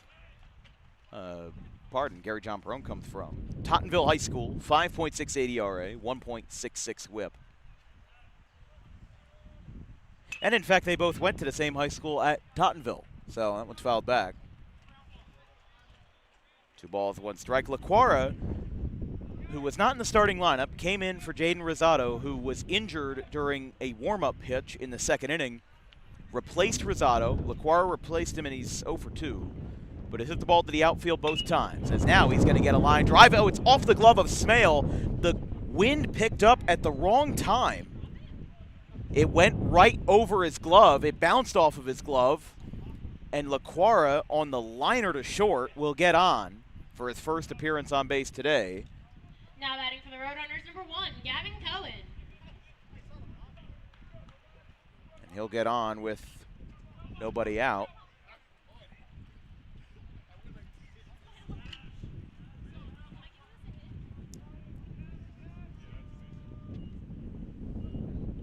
Base hit is the scoring for LaQuara. Ground ball, this could be 2. Diffley to Smale, and he's not going to attack first, so Cohen is safe. Izzo to 3rd, LaQuara out at 2nd. Cohen with a 3-6 fielder's choice. It's out number 2. No. Now batting for the Roadrunners, No, out number 1. 17, Scott Lynch. So Scott Lynch is hitting for Carter Comiskey. So this is what we were talking about earlier. Lynch, he was a hitter in high school. I mean, he had 4 home runs in his senior year for Audubon High School. But he is not, that is not naturally, but that's not what he is used to at the collegiate level. Now, he was a quarterback at Audubon, either broke records or was second in many records. But he recorded 3 at-bats as a freshman, had 2 hits, and has also recorded 2 hits in 3 at-bats in his sophomore season, with 2 RBIs nonetheless. And his last at-bat, actually, he had his 3 at-bats were both in late April and in non-division play. 1 versus Morris in a 17-4 win, and 2 versus Mercer in a 20-1 win. Check to second, says yes. 1-1. But Lynch, again, was a strong 2-way athlete in high school. But this is only his 7th at-bat as a Roadrunner. The 1-1. Low and outside, 2-1.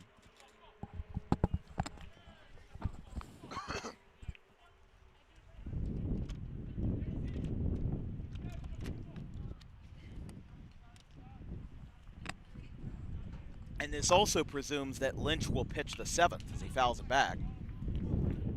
Because remember, all the way back when Carter Comiskey entered the game as the pitcher, he was in the lineup as the designated hitter.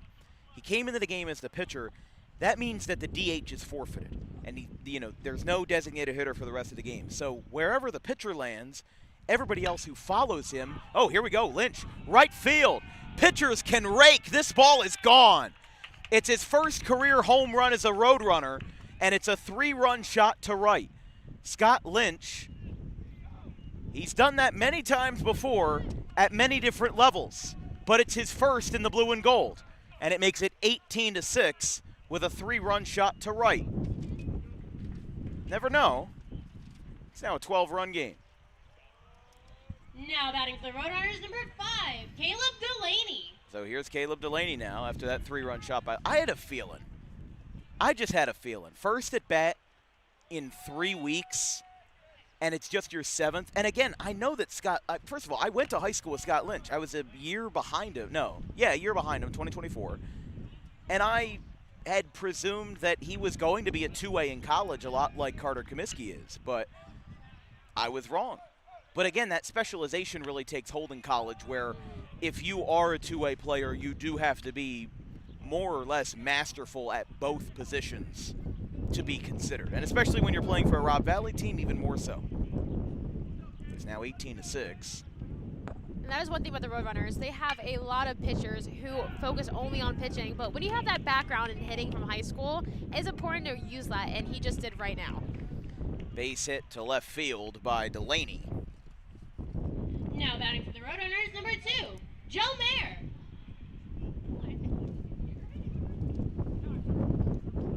Now Swanson's going to get a visit from Johnson.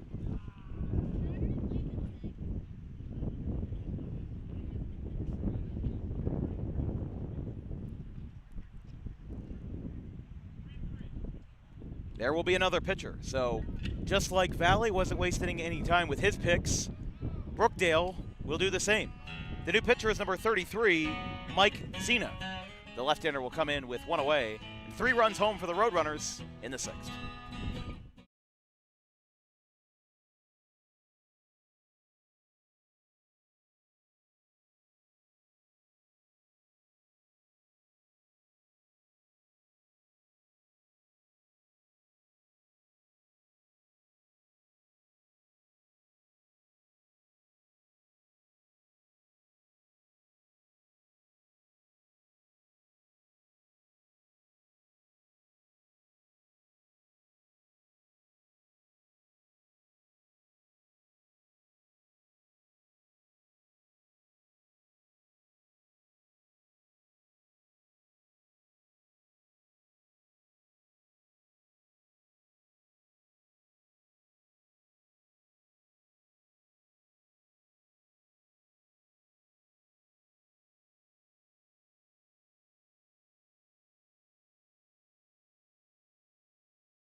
Joe Mayer, the batter, he's got 2 home runs in this game, and Mike Zena is the new pitcher. Oh, this could be trouble. There's a balloon in right field that is low enough to where, no, it's going to rise. It clipped the netting as Mayer, center field, Mulhern will be there. Sliding over to his left. He'll make the play. Michael Zena, he is a freshman, 5'10", from Middletown. He has 12 appearances before coming to this game with 17.1 innings pitched, 16 strikeouts, and 8.31 strikeouts per game. Apicella, the batter.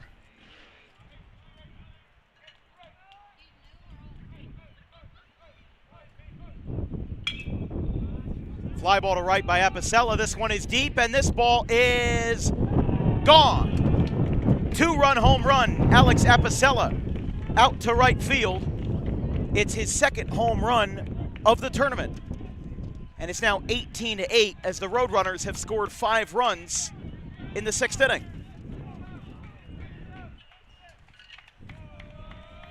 Now batting for the Apicella with his 22, 2nd hit of the game. Jack Mistero. It's now Jack Mistero, the batter.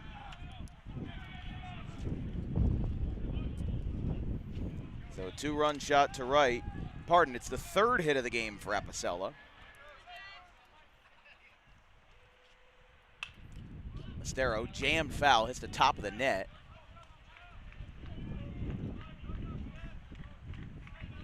So in a high-scoring world in junior college ball, adds another chapter to it as a 5-run frame. Roadrunners have scored 7 runs in the last 2 innings as that ball is fair. Right field line. Mestero, it bounces along the black poles in right field. Mestero slows it down and parks it at second base with a stand-up double. Now batting for the Roadrunners, number 9, Nick Slogic. So here's Slogic. 12 hits for the Roadrunners in the game.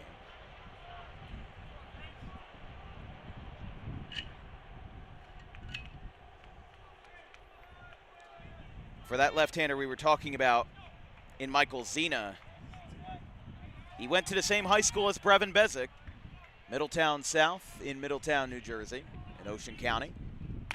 Slogic, big swing, but he's behind on it, and it's 0-1. But mostly overcast now here from Camden. It was blazing hot when we got here, although 81 may not be blazing hot, but for mid-May it probably is. And it's going to be even worse next week at 94, but 1-1 to Slogic. The warmest weather all month. Probably it's a little bit chillier up in Montclair, right, with the hills? It is. Can't imagine I mean, maybe there's a reason other than the hills that it's colder up there, but I remember the wind. Yeah, the wind gets a lot from the Hudson River.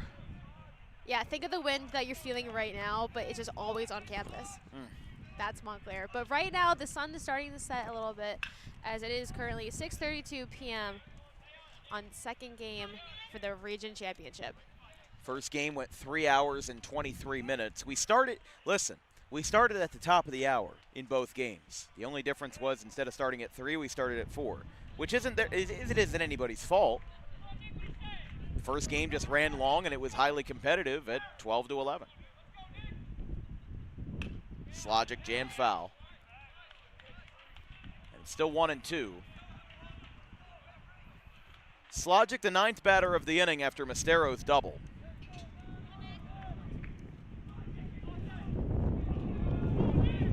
In the 6th inning of Game 2 of the Region 19 championship game. 1 ball, 2 strikes, and the pitch from Zena is outside, 2-2.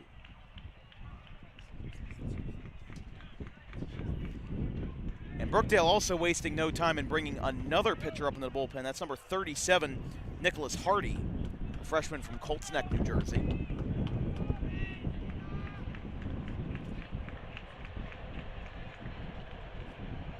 The 2-2. Slogic, base hit in the left field, gets under Pizzuti.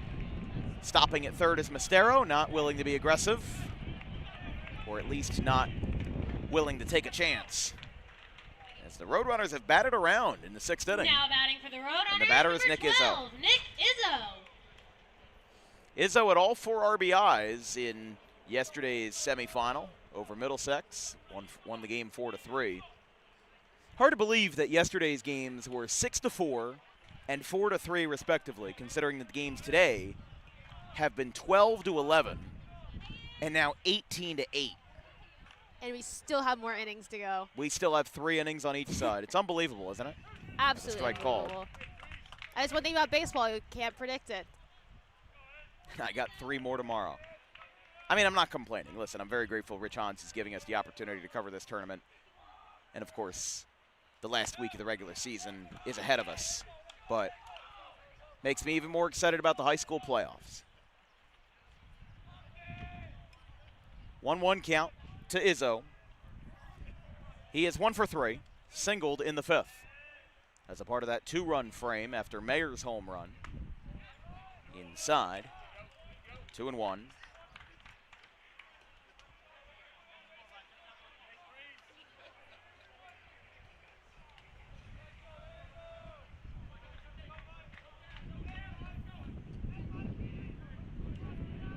Two balls, 1 strike. Outside.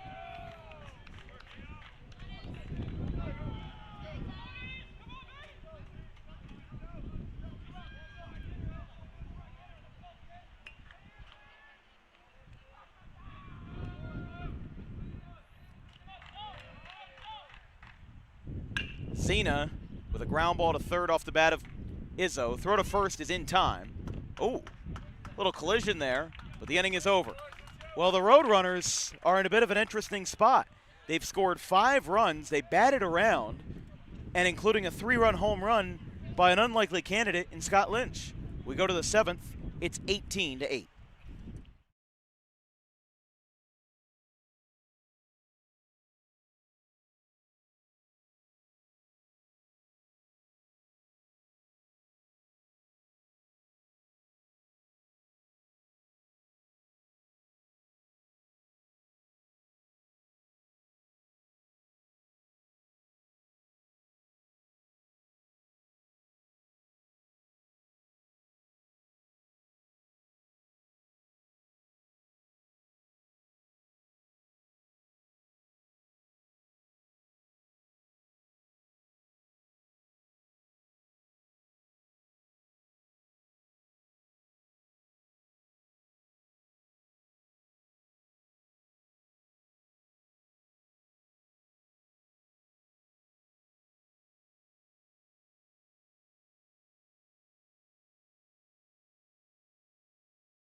Top of the 7th inning, that ball gets away and hits our mic, but that actually was not as loud as I thought it would be for the ball hitting our mic, but it's a 1-0. It's better than the camera. That's true, which is what happened yesterday. Adams, the batter, it's low and away. So I think if you remember, some time ago, we were discussing what pitchers RCSJ could go in and grab if they needed to. And one of the names that we did not mention was Jack Mistero. Now, he was a two-way player at Gloucester Catholic, and I remember very well in a Diamond Classic game back in 2024, he threw 6 innings in a game that Gloucester Catholic won via walk-off. If not that, it was a sectional championship game versus Bishop Eustace, which we've covered for the last, feels like 3 years now. But a walk leads off the inning, a 4-pitch walk from Mistero to Adams. Diffley's the batter in the 7th slot. After Brookdale had an RBI single in the 6th inning. But Mistero not only is one of the nation's best hitters with a .457 batting average, he has thrown 6 innings on the mound. Now, they have all been 1-inning appearances because 6 innings, 6 appearances, 7 strikeouts, 3 hits, but no runs. Hasn't allowed an earned or unearned run yet this season. Now, those appearances that he did make, as the 1-1 is low and away, 2-1, he threw a third of an inning versus Bergen College when we were there, when we broadcasted that game back on March 11th, and threw a full inning versus Ocean County a few days later. He had a third of an inning versus Union College, 2/3 of an inning versus Union in Game 3 of that series, and a full inning versus Atlantic Cape on March the 28th. He threw 2 2/3 innings by far his longest outing of the year, back on April the 29th in a 17-4 win over County College of Morris, the Morris Titans. As a 2-2. Strike three, yes. A delayed punch out. Now batting number 24, Casey Gardner. It's out number 1 as Gardner is the batter. But Mastero, having not pitched in about 3/4 of a month, again, this is the scenario that Robb Valley has is, listen, this game's not over. 9 outs for the Roadrunners, 10 runs. So many things can happen in a baseball game. And I flash back to what we talked about earlier where, you know, even when it was 17-1, the Roadrunner dugout didn't hang their heads low. They didn't, you know, hang their heads and throw in the towel or throw the white flag, because that would be unacceptable of them. Just like it would be the same if this game was 17-1 on the other end and RCSJ was winning, which is what has happened many, many times over, not versus Brookdale specifically, but versus many teams. And I've seen teams that will wave the white flag, that will say, yeah, we're just going to punt this game and not worry about it. But you can't punt a Region 19 championship. You can't punt a title. That's something that is a cardinal sin of any sport, is to give up. So why not? 18-8, 10-run game. I'm not saying it'll happen, but I'm saying why not? Because the Roadrunners feel like they have turned a corner. They were down by 16 runs, and it looked like everything was going against them, but then they got a couple lucky breaks. They had a double play in the 5th inning. Then they came back in the bottom of the 5th, had a homer from Joe Mayer, and another run that came in on a Caleb Delaney groundout. But then they score 5 runs in the 6th, and that dugout started to look like themselves again. It was like in the, if I can use a, 42, Ryan it's 10 is the batter. To use an analogy, the movie Up. Yes. The movie starts in vibrant color, and then it goes to brash, you know, low saturation color, and then it expands again to full color, to full vibrancy, to full hope and optimistic feelings about your future. Well, that's what I felt like the Roadrunner dugout had, was it felt like after they scored those 5 runs, it felt like they had turned a corner. And the 7th, 8th, and 9th inning could be completely different. Who knows? I mean, they could score even more in the 7th, 8th, and 9th and put this game truly out of reach, because we don't know what's going to happen. But the way that the momentum is swinging right now, it feels like the Roadrunners have the momentum, which I don't think I have ever said for a team down by 10 runs that they have the momentum. That sounds absurd. But if you watch the bottom of the 6th inning and you removed the scoreboard, you would have thought it was any old day at the office for them. Exactly. And that is such a good analogy, because you have the balloons from Up with the house going up, and we had the balloons I didn't even think about the balloon. It's actually the perfect analogy you could ever put. Tan on the ground to second base. Cohen flips to Mayer. Well, I'll take the compliment as the inning is over. Brookdale keeps it on the scoreboard as we go to the bottom of the 7th, stretch time here in Camden. It's 18-8.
LaQuara leads us off in the 7th inning as no one misses up and in. 6, 7, and 8. 18-8. Brookdale was kept off the board in the top of the 7th as Zana misses up and in. 2-0. LaQuara, Cohen, and I'm trying to see if Scott Lynch has a helmet on. Again, they made a 1-for-1 switch. Lynch was in right field, and he came in for the pitcher, Mistero. Now, there's a strike called. Now, I'm going to be honest, I don't know, now that you've moved the pitcher,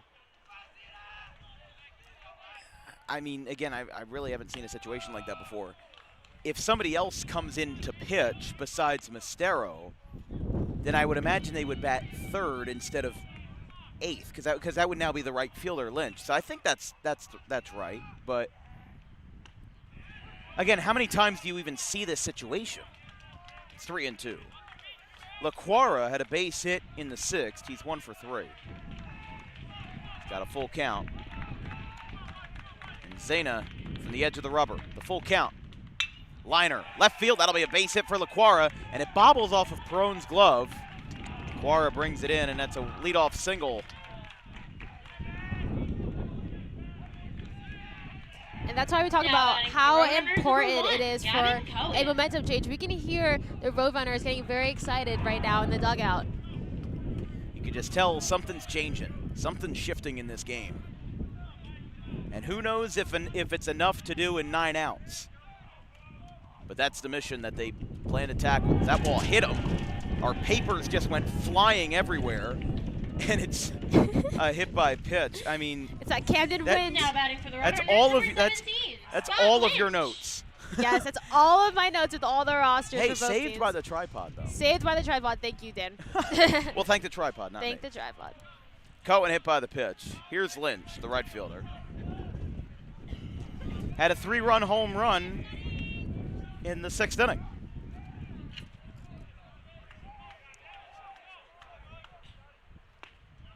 Strike called, 0-1.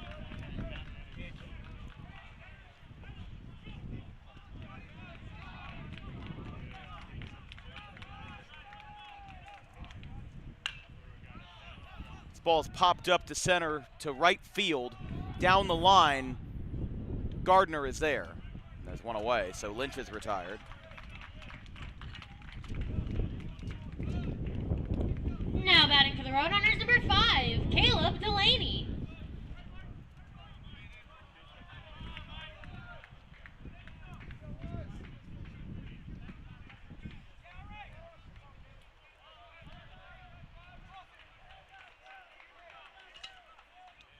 The batter is Delaney.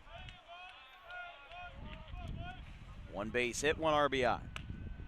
Strike called.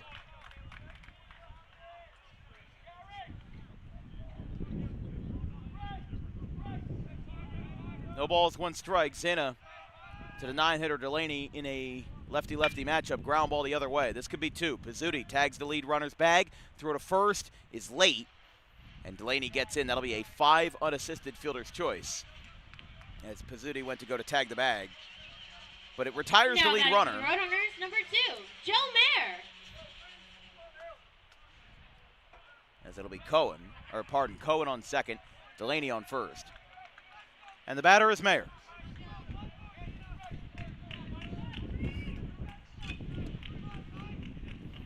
Two on, 2 out.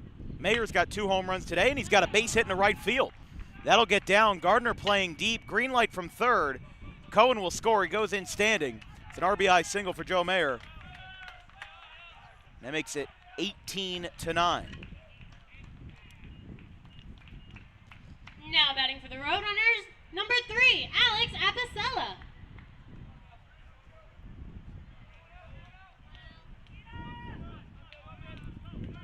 Apicella had a 2-run home run in the 6th. Went deep to right field, his 2nd home run of the tournament. And Apicella clubs the ball. Left center field, this one's pretty deep, going back, Perone. It's off the scoreboard and gone. Alex Apicella, 3-run home run. And it's a 6-run game. It's 5 RBIs, Now batting for the Roadrunners, 4 number hits. 22, Jack Mistero. And this, I mean, I'm just going to zoom in on the scoreboard. And if it will go in focus. Come on. Come on now. Oh, my goodness. All right, well, I tried to zoom in on the scoreboard. That tells the story. 18-12. I don't know if I've ever seen anything like this before, even attempted. Wow. Pitching change, at least we thought. Yes. Right-hander comes in for Brookdale. And no, they're going to... They will send him out of the game. So, number 37 for the Jersey Blues, that is Nicholas Hardy out of Colts Neck. He'll come in. Don't look now, but it's a 6-run game. 2 outs in the bottom of the 7th.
Nicholas Hardy, the new pitcher for the Jersey Blues, as that one misses away. Hardy, the right-hander out of Colts Neck High School in Howell, New Jersey. 2.42 ERA, 1.75 whip. In 22 1/3 innings, he's had 9 appearances, 3 starts. And he faces who is now the pitcher in Jack Mistero.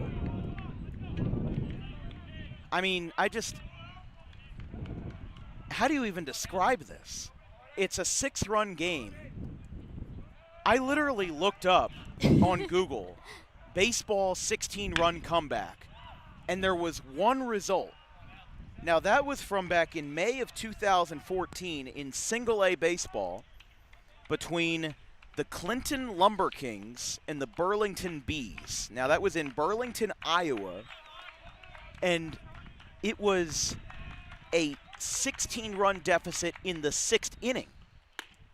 Now, the difference is that game was won in 12 innings. It was 20-17. There was a 7-run second, a 9-run 5th, and it was a 17-1 lead. But then 19 runs in the 7th, 8th, and 9th tied the game, and it ended up being 17-17 going to the 12th inning. I mean, how was the game sparked for the team that won? A 5-run 6th inning. Wow.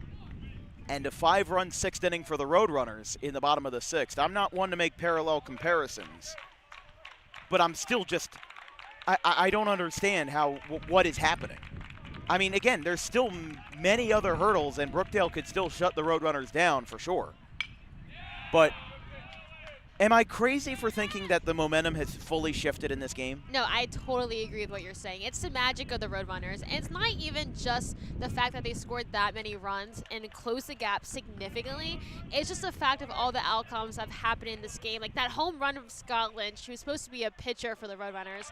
And it only is 7th at-bat of the year. Insane. Absolutely amazing. And then we have our catcher get injured, and then we have JC come in his place. Like, absolutely remarkable. It's ball 4 to Mistero. But listen, Brookdale is a phenomenal team because you don't score 18 runs on the RCSJ Roadrunners without being a phenomenal team. I think that goes without saying. Oh, yeah. And their region championship last year solidified their legacy. And honestly, how they fought in game 1. I thought that they were going to win the whole thing. But, ooh, Slogic had to duck away from that one at the last second. It's 1-0. But, I mean, the way that I see it, you really don't know how things tend to shape up. And, you know, even though I'm a student at Rowan College, I stay as best as I can, unbiased. But Brookdale is, again, a great team. I asked both of Brookdale's players of the game, when they won on Thursday and when they won on Friday, about what it means to play for Johnny Johnson. You know, the unvarnished personality, something where he's not afraid to hold back. He's not afraid to tell you when you're wrong. And both Dawson Smale and Ray Mulhern, who were our players of the game for those 2 days, said it's an honor to play for Coach Johnson, because not only is he a world-class competitor on the baseball field, he's also a great person outside of the game. So, you know, these Brookdale guys, they want this as bad. Both of these dugouts equally want this as badly as they do for several reasons. And obviously, the first and overwhelming reason is to win a region title and to get an automatic bid to Johnson City. You don't want to wait until the selection show to see if your name is called. Think about March Madness. There's players in March Madness, and there's entire teams that sit around in March Madness. They sit around TVs, and they wait for their name to be called, and it never does. They don't want to be in that situation. And they don't want to be in the situation where they're the last team in or the second to last team in, and they have to play, you know, a more favorable opponent. Because that's ball 4. Slogic walks, and with the new pitcher, we've got 2 straight walks in the game with Nick Izzo, the batter. Nick Izzo. So the Roadrunners, down 17-1, have scored 11 runs in 3 innings. 2 in the 5th, 5 in the 6th, and 4 in the 7th. And who knows if they can get any more here with Izzo.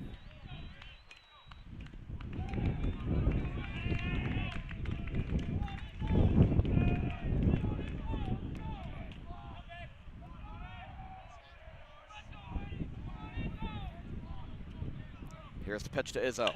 Fly ball, jammed to center field. Mulhern's going to come in. He's got to race in, and it drops. Base hit. Run will score. Mistero comes in. That ball barely dropped. Mulhern had a shot at it, but he just couldn't get there. And it is now 18 to 13. And now LaQuara is the batter, as the 10th batter of the inning, and now Johnny Johnson, he's going to call him out.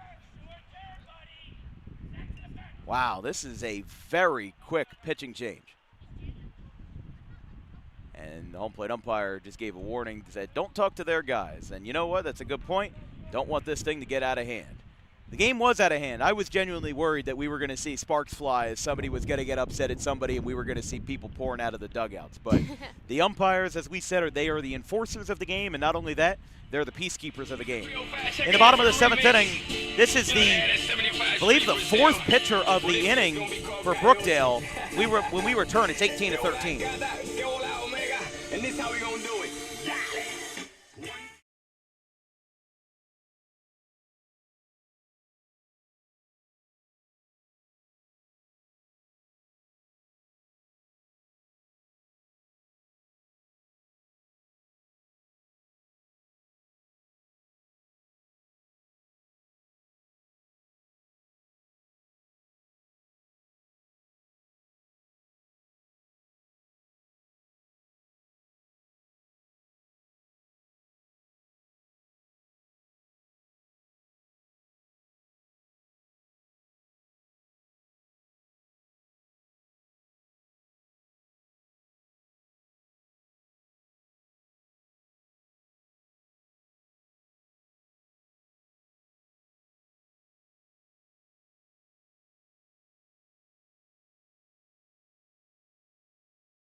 Brookdale wasting no time. They're keeping an active cycle of guys in the bullpen. One guy goes in, another guy warms up. The newest pitcher is number 20 in Luke Rocasano, who appeared on Thursday through several innings in Brookdale's win over Camden.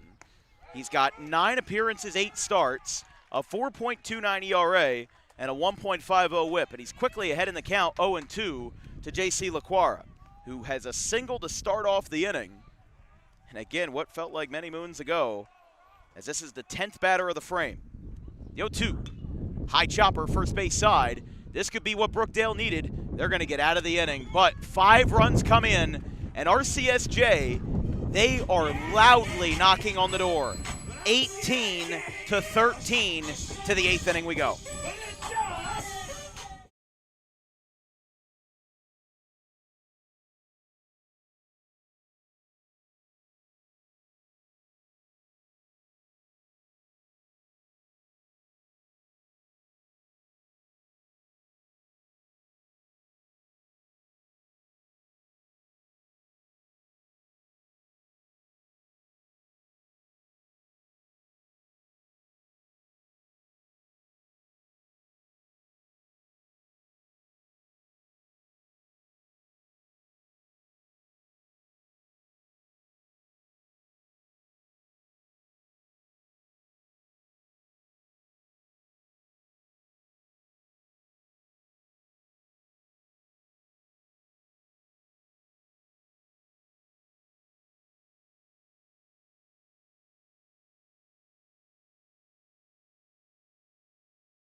The sun nearly setting on the ballpark, but the sun is not set on this game.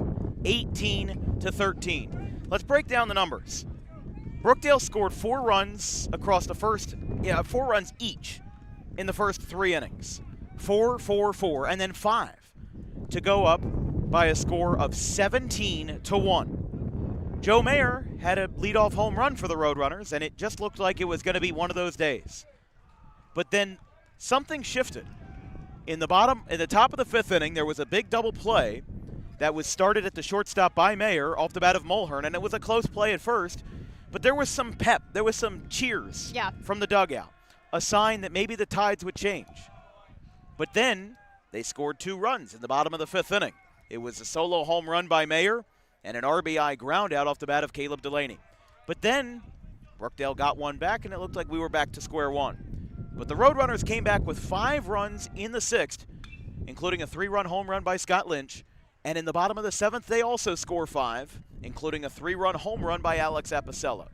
But a combined, let's see, I don't know why I blanked on the numbers. A combined 37 hits, a combined 31 runs, as there's a ground ball. As that one, Mulhern could not beat Slogic's foot race. That's out number 1. Mulhern now is 3 for 6. Batter is Smale. Mastero still on the mound.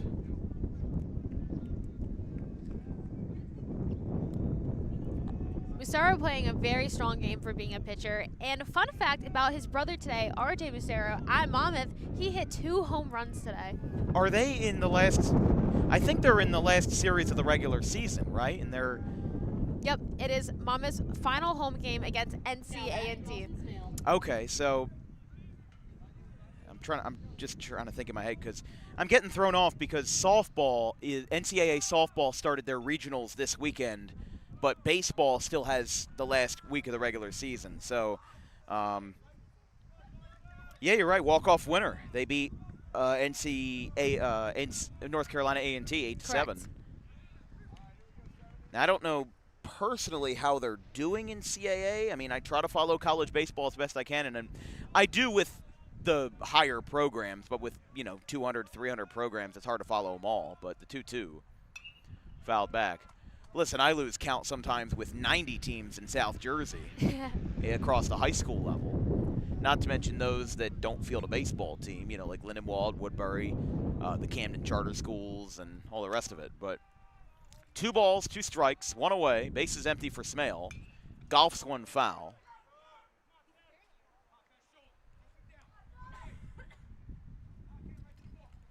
Smale has reached base all 5 times. 3 walks, a single, and a dropped third strike in the 6th inning. Ooh, that got a piece of everybody. That got LaQuara, and it got the home plate umpire, DiCostanzo. So 2 balls, 2 strikes, 1 away.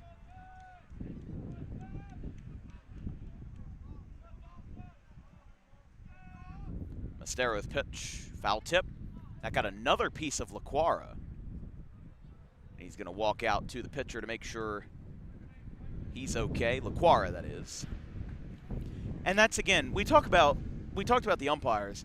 That is something that doesn't always get talked about, but that's a move that they do when the catchers get tipped by the foul ball and banged around a little bit. Is they'll walk the ball back to the pitcher to, give him a second. He doesn't need the trainer or anything. He just kind of needs to shake it off, needs a couple extra seconds. And the umpires that do that are, they're great at their job for a reason. As Smale goes down looking. Out number 2. There's 2 away. 28, Gabe Tomey. In the bottom of the 8th inning, it will be, let's see, I can't even read my own notes.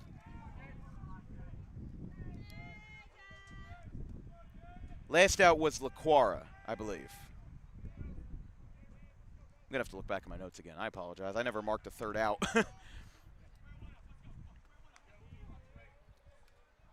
Tomei, the batter. Lefty-lefty matchup here versus Mustero. The Roadrunners have put 6 different pitchers into the game. Bryson Kirby got the start. He only made it through a 1/3 of an inning. After him, with Matt Hewitt, he only made it through 2/3 of an inning. After him, with Brevin Bezic. After him was, actually, why am I not? It was Kevin Ruff, and then it was Carter Comiskey, and now it's been Jack Mustero looking for his 2nd inning.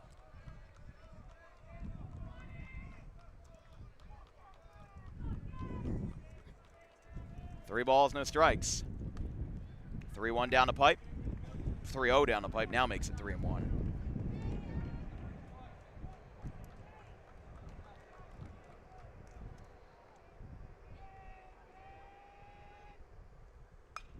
Fly ball left field.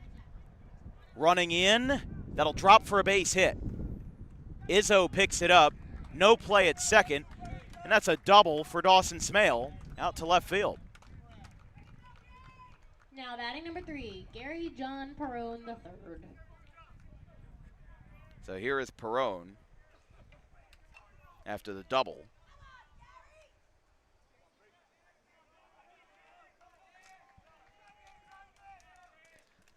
Dawson Smale came into this game with 16 doubles. That just added to it. Tomeu had the double. I apologize. Thank you, Dan. No, I didn't realize I was wrong until you started saying it, and I'm like, wait a second. No, he struck out looking. And that's why here at Dan Wilkins Broadcasting, we work as a team. Well, when you're at a 3-hour game and it's 18-13, there's a base hit to left. Perrone gets on. And now Brookdale feels like they're getting a little something back. Batting number 11, Anthony Pizzuti.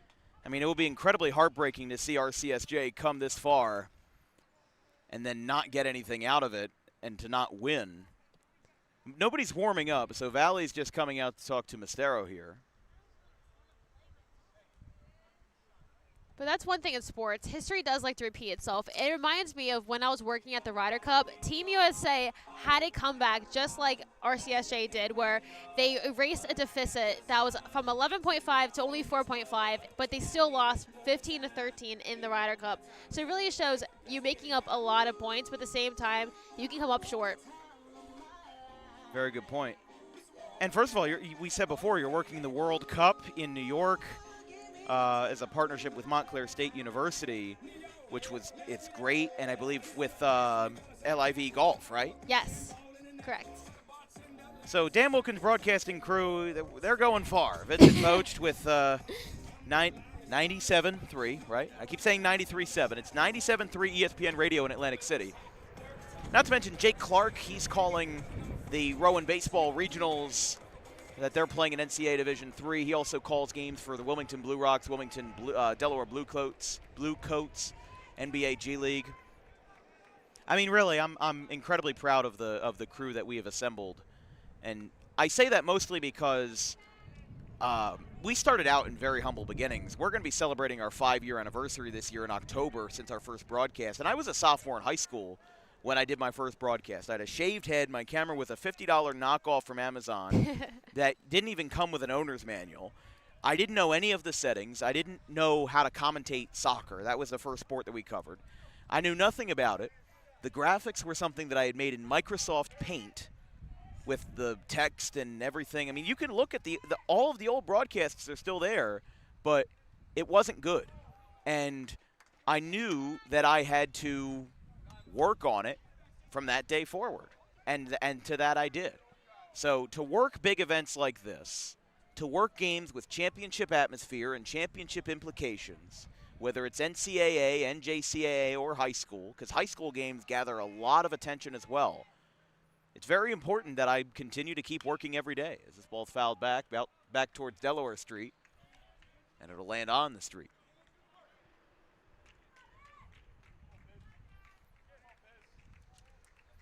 So Pizzuti, who homered in Game 1 to make it an 11-11 game, has 2 RBIs and 2 hits in this game, grounded into a double play in the 6th, because there's a swing and a miss. Mistero with a big strikeout. He retires Pizzuti to end the inning, and this is a big frame for the Roadrunners. They've scored 5 in the last 2, but can they do it for a 3rd inning in a row? 18-13 going to the bottom of the 8th.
Welcome back, bottom of the 8th inning. If you're a small business owner interested in advertising with Dan Wilkins Broadcasting, send us an email with an advertising inquiry at thedanwilkinsshow@gmail.com. A high chopper to second base. Oh, that's booted by Tan. A rare gaffe by Ryan Tan at second base in this tournament. That'll put a leadoff runner on to go to the top of the order now for Caleb Delaney. But Send us an email with an advertising inquiry at thedanwilkinsshow@gmail.com. And Lynch will be the batter in the 8th spot. But send us an email with that inquiry, and we will send you an advertising flyer with information on how to get involved in advertising in front of over 180,000 annual viewers and 10,000 plus social media followers.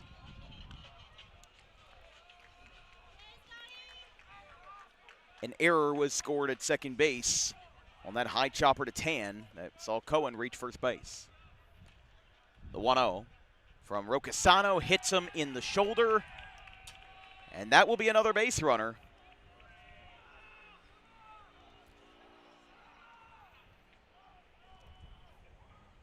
Now batting for the Roadrunners, number 5, Caleb Delaney. So Delaney will be the batter. I feel like I need to get my intensity up a little bit. I'm still calling the game like it's a 17-run lead, but it's not. It's a 5-run game. And this really could be a pivotal inning. I mean, every inning in this game has been pivotal for one reason or another, but there's only a few dominoes that have to fall. The first few are out of the way. The Roadrunners got back on the board. They got back in the swing of things, but I don't think there's any other team where any kind of scenario like this would even be feasible. But he takes it at the letters, 2-0. I guess, as we said, Johnny Johnson never keeping that bullpen empty. There's another right-hander warming up. That is number 30 in TJ Laguerre. Wow. So Laguerre, who threw 97 pitches over 8 innings yesterday versus Middlesex. I saw number 30, and I'm like, okay, let me check on the roster. I'm like, no, that's the guy who threw 97 pitches yesterday. This is championship baseball, ladies and gentlemen. And that's ball 4. 4-pitch walk. Johnson arises from his chair. The 7, 8, and 9 batters all reach. Now batting for the Roadrunners, number 2, Joe Mayer. Laguerre I think he just gave a thumbs up from the bullpen telling him he's ready. Wow. This would be incredible to see TJ Laguerre, after throwing 97 pitches yesterday. Mayer gets jammed on the first pitch, popped up to first towards the bullpen. He's going to run out of room, and it's out of play. 0-1. And that's one thing about Johnny Johnson. Having another player warm up, it just really shows that he's thinking 2 steps ahead. As Apicella in the on-deck circle. I would say it's not only 2 steps ahead, but it's defensive bullpen work here. Because he knows that the Roadrunners are hot right now. And I think he's just trying to limit the damage at all costs and by any means. If that means that you got to throw your guy with 97 pitches in, listen, he can rest when Brookdale has a Region 19 championship in their hands. But until then, nobody is safe and everybody is on the line. There's a strike called, 1-2. And flashing back to what I was talking about earlier with that 16-run comeback with the Burlington Bees in Burlington, Iowa, that was on a Tuesday night in May. For a minor league season, that's not much as a ground ball. This should score a run. Pizzuti bobbles it and everybody's safe. That's an error. And I'm going to say these words very delicately. The tying run is at the plate. Now batting for Error on the Roadrunners, third number 3, baseman. Alex Apicella. Actually, they're going to score that a base hit. It's an RBI single for Mayer. He's now got 4 RBIs on 4 hits. Luke Rocasano versus Alex Apicella, who has hit 2 home runs in the last 2 at-bats. And he's had 4 hits. Single in the 3rd inning, double in the 5th, and a homer in the 6th and the 7th for 5 RBIs in 2 innings. The 0-1. Outside. I don't even want to know what Johnny Johnson is thinking right now. I mean, if this comes to fruition, I don't know if I've ever seen anything like this ever. Rocasano fell off the mound, and it's 2-1. Actually, I don't even think that I think I've never seen. I definitely know I have never seen anything close to this. Me either. Maybe 6 runs at most. Apicella, line drive. Tan did not catch the ball. He'll get it to second for 1. The run scores. And Rocasano is trying to argue that Tan did catch the ball, but because the runner from first never broke for second, Mayer is out.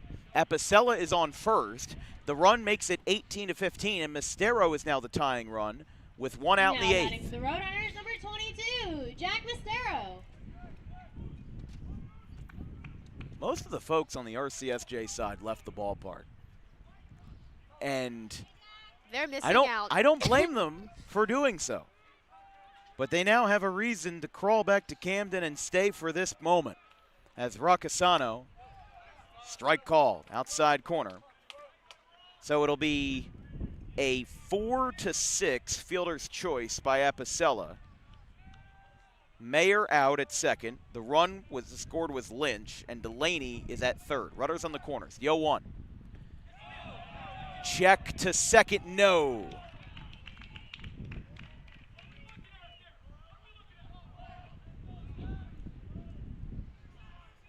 One ball, one strike. For Jack Mistero, 16 home runs. He has not homered yet in this tournament, but a strike is called, 1-2. 1 out, runners on the corners. With Jack Mistero, who's played hero at Gloucester Catholic. He's played hero as a road runner, but never on this stage. The 1-2. Poked out towards third. Pizzuti off his glove into left center field. The run scores, and you can push that needle one step further. The tying run is now on base.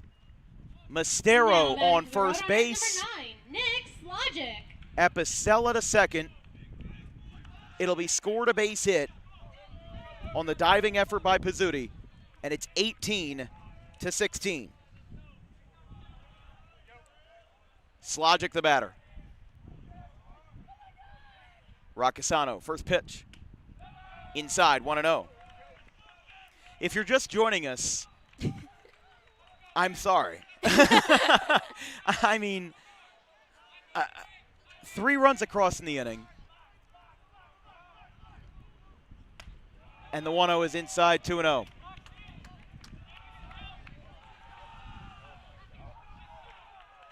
The ball got away from the pitcher as he was throwing it around in the infield.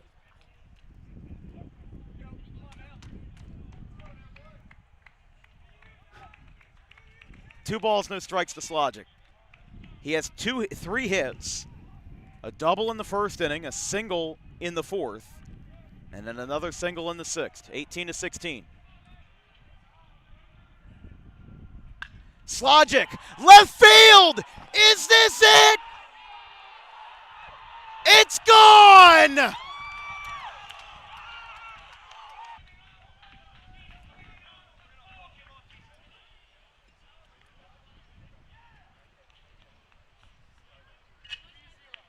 Well, there you have it, 19-18. I have bad news. We did get the home run, but the internet went out halfway through. And I think that is proof that nature itself does not believe what has happened in this game. Pitching change for Brookdale, and it's 19-18. The new pitcher in the game is TJ Laguerre.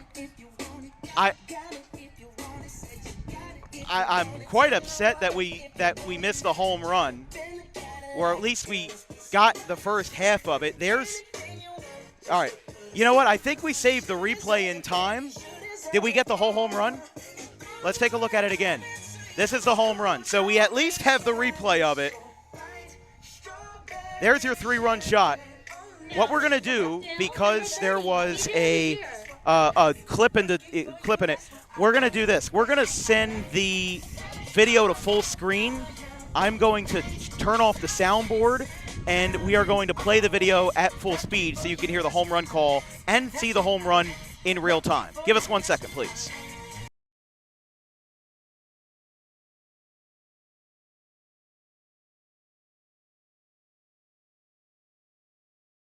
16. Slogic, left field! Is this it? It's gone! The swing of his life! Nick! So welcome back. Count is 1-0.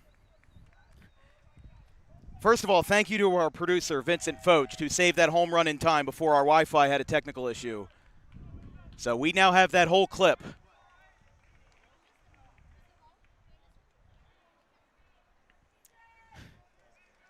It's a lifesaver over there. 1 ball, 1 strike. 16 runs have all been forgotten, and Izzo out to right center field.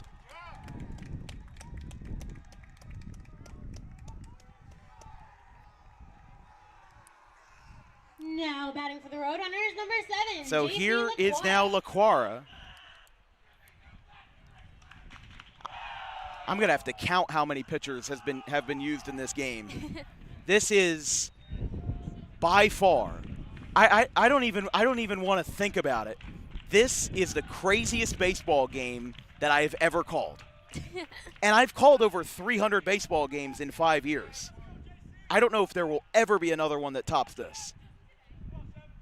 There's a ground ball. Out to second. Throw to first by 10 is in time. There's 2 away. So Slogic at the 3-run homer. Now batting for the Roadrunners, number 1, Gavin Cohen. Cohen is the batter after LaQuara grounded out. This is now the 10th batter of the inning.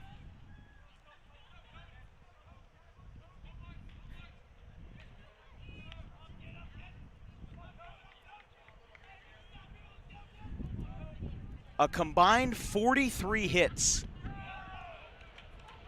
I mean, this is a football score. 19-18. Somebody missed an extra point. Missed a few extra points. But I have a feeling this isn't over. Not just for the Roadrunners. I feel like, I don't know. Is Brookdale out of gas? Or do they have one more push in them? Because warming up in the bullpen down the left field line is, if we can see,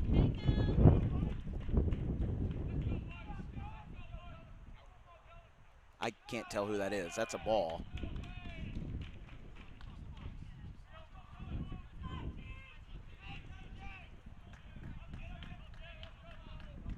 Yeah, I can't tell who that is out there. 3-0. Strike called. I don't know what's up with our camera. I apologize. Normally we didn't have problems focusing through the fence. But it's a 3-1 count.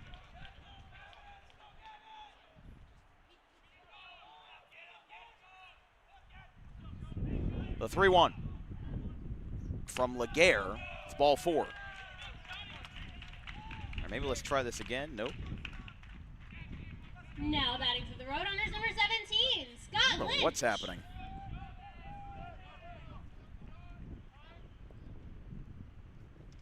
Rob Bally coming out for an offensive timeout. Okay, so that is Doug King, who was the starter in Game 1 that RCSJ played on Friday versus versus Middlesex. Or no, he was the starter in Game 2 on Thursday versus Camden. So an offensive timeout, a walk to Cohen, and the batter will now be Lynch with 2 on and 2 away.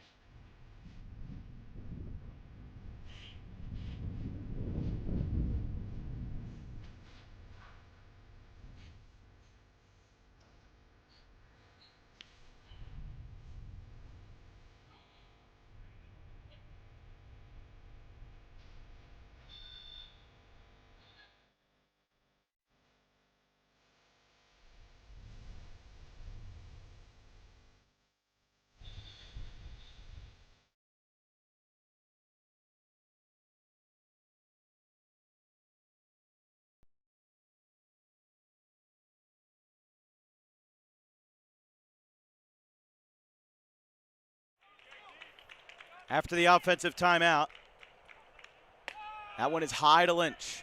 1-0. In the top of the 9th inning, it will be 6, 7, and 8, Adams, Diffley, and Gardner. Now, Adams homered earlier in the game. Runners going, they're just going to let him go. And I think they were trying to draw a balk off of Laguerre. They didn't get it. Laguerre just stepped back and stepped off. He kind of let it happen.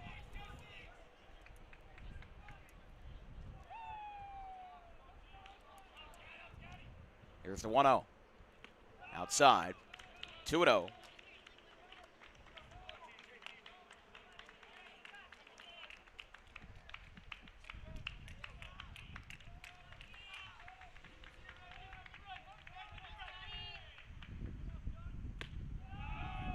Three and 0.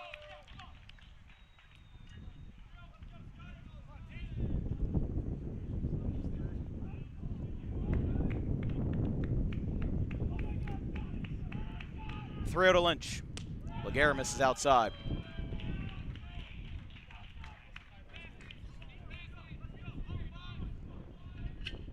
Now batting for the Roadrunners, number 5, Caleb Delaney.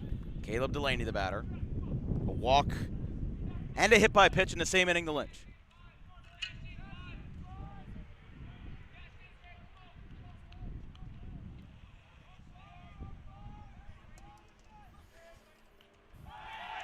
That hit him. Bases loaded, hit by pitch. Run scores, 20-18.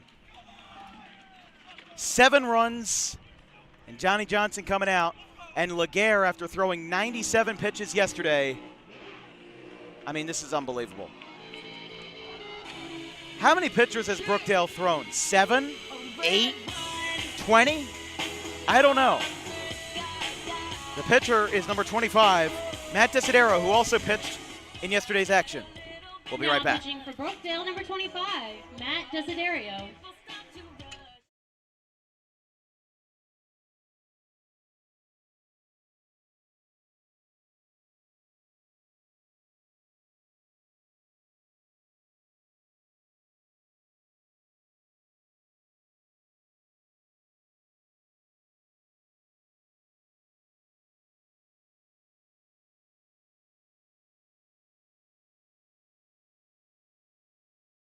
Be something Verizon related having an issue, but there's a strike called. It's 2-1. Again, I apologize for any outages that may and have happened during the broadcast. I don't know if it's a Verizon issue but we've been fading in and out a little bit. So, like we said, our producer Vincent Foch saved the day, saving that copy of Slogic's home run as it's 3-1. Bases loaded, 2 outs.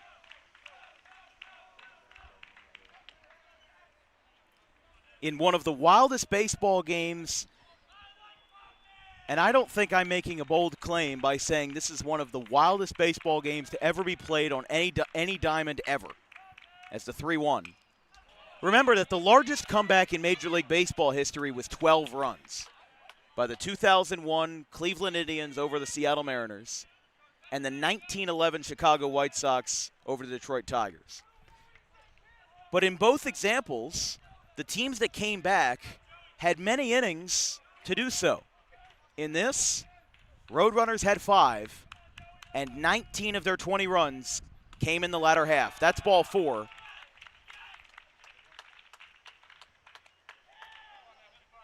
So 21-18. There's your extra points they were talking about. They got the extra points back. Now batting for the Roadrunners, number 3, Alex Apicella. Here's Apicella. 8 runs home in the inning.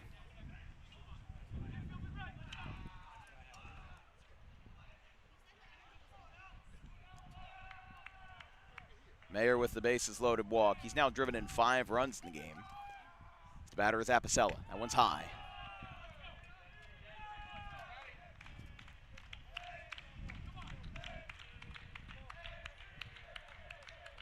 Johnson doesn't have many words to say, and if I was in a Jersey Blues uniform, I don't know what I would say. There's hands on hips, hands on heads, hands scratching heads. None of this makes sense. And I don't think any of this should make sense. As Apicella to center field sends Mulhern back. It's a grand slam. 12 runs. And the Roadrunners have run away with maybe the greatest baseball comeback that any of us have ever seen. It's a 3-home run game, 25-18.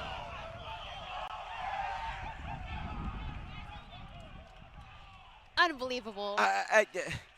How? Now that What? is runners number 22, Jack Mistero.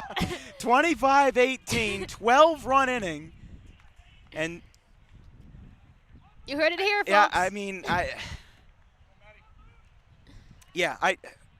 don't know. And we have 3 more baseball games tomorrow in Wildwood. I got to leave the house at 7:30 in the morning. This game better end before midnight. But I know what I'm going to be doing tonight is a lot of counting hits, runs, home runs. I think if you're not affiliated with either of these teams, you can look back on this game and point out a lot of things. And one of those is a breakdown in pitching.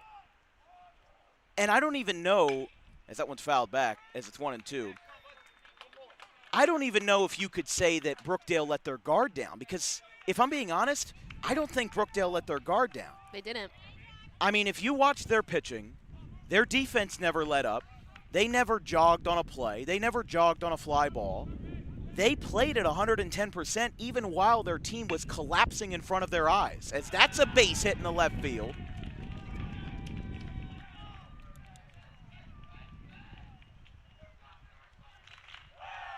That's the second hit of the inning for Mistero. 25 runs, 22 hits. We now have 44 hits in the game. And Apicella with a 3-home run game with, okay, so he has 3 home runs, 5 hits. That's 9 RBIs, and that's 18 in the tournament. If Alex Apicella doesn't win tournament MVP, I don't know who should. Slogic right field. There's a base hit. Off the wall and right. Mistero to third. Slogic to first. And it's a base hit for Slogic, his second hit of the inning. We might even bat around a second time. Now batting for But the the batter runners, is number Izzo. 12, Nick Izzo.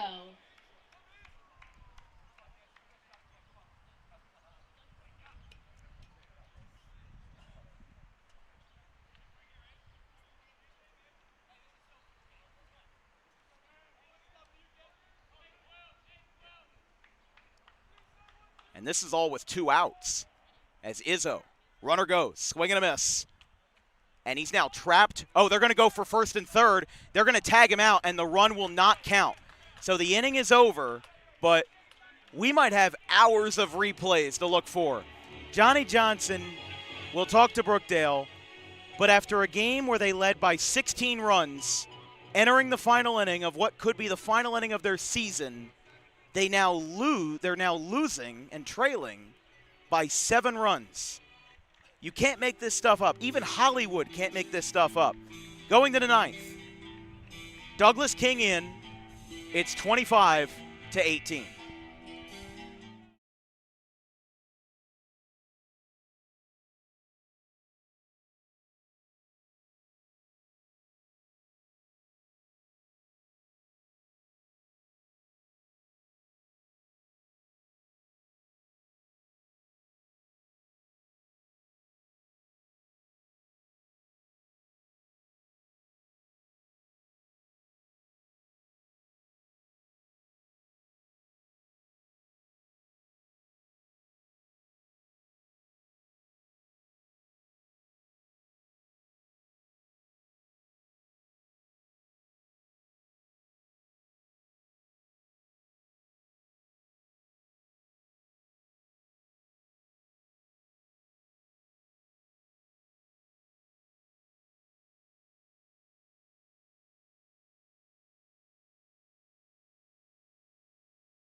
25-18.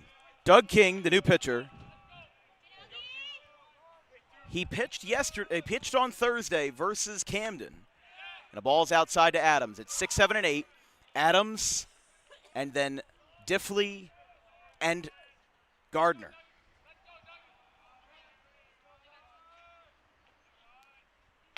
Up and out. 2-0 for King. The right-hander out of Paulsboro High School, and the 7th pitcher that the Roadrunners have trotted out tonight. As this ball's a fly ball, hit deep to left field. Going back is Izzo. This one's up, and it is caught in left field. Nick Izzo outstretches to make the play. 1 down. The batter is Diffley. King with 54 innings on the year, and this is just his 2nd appearance out of the bullpen. 11 appearances, 10 starts, 6-0 record. 3 ERA, 1.24 whip, and 47 strikeouts. But a grand total. So Izzo was the last batter, so it was, I got to count, 12, 15, 17 batters and 12 runs. I might as well retire from broadcasting today. I'm not going to see a baseball game wilder than this.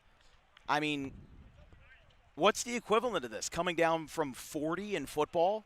Coming down from, like, that Atlanta Hawks game where they were down by 50 points? What if the Hawks came back and won that game? I mean, Diffley on the ground. High chopper. Cohen is there. Throw to first. Is safe. I think he got in there. That was a bang-bang play, but I think Diffley's foot was down first. And, Dan, you're just not witnessing history. You're actively filming this. You will always have this. Yeah. You're commentating history. You're producing history. Well, Vince is producing Yes, history. he That's is. what it is. But, and you're a part of this too, Mackenzie. I mean, this is a great day for baseball. We couldn't have possibly predicted what we would get into tonight, but pitch to Gardner is a strike to letters. Johnny Johnson's not in his dugout. I don't know if he's. Yeah, Johnson is. I don't see him in there. Gardner fly ball, left center field. This one's up there, going in. Izzo makes the catch. Brookdale won the Region 19 final last year, and they won it fair and square. RCSJ won Game 1, but Game 2 was one where Brookdale had their wits about them and they won the game.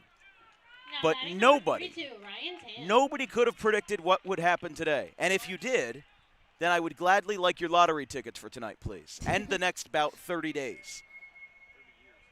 25 runs for Gloucester, 18 for Brookdale, looking for their 27th Region 19 title. And it hits Tan in the helmet on the first pitch. We do go to the top of the order, and we'll go to Mulhern. I mean, this wouldn't just be a win of seismic proportions. This would be a win of historic proportions. Absolutely. That, again, I don't know if anybody – I was talking about earlier, I looked up baseball, 16-run comeback. And even then, that one game took 12 innings, and it was on a random Tuesday in the middle of the regular season. This is a championship game with these implications.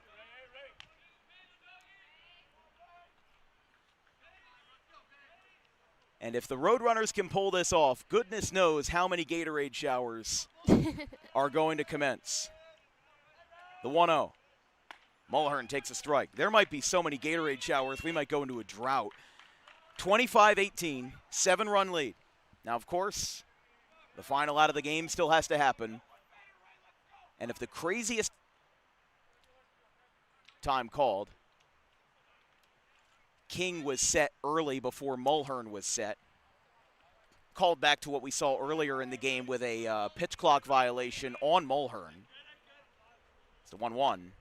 Breaking ball missed. 2-1.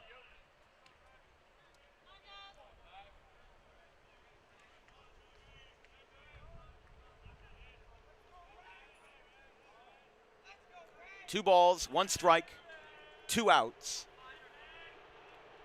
Mulhern, fly ball, right field. This ball is deep, going back to the wall. It's caught, and the Roadrunners have done the impossible. Region 19 champions for the 27th time in a game that saw the wildest beginnings, the wildest endings, and a game that ends in history.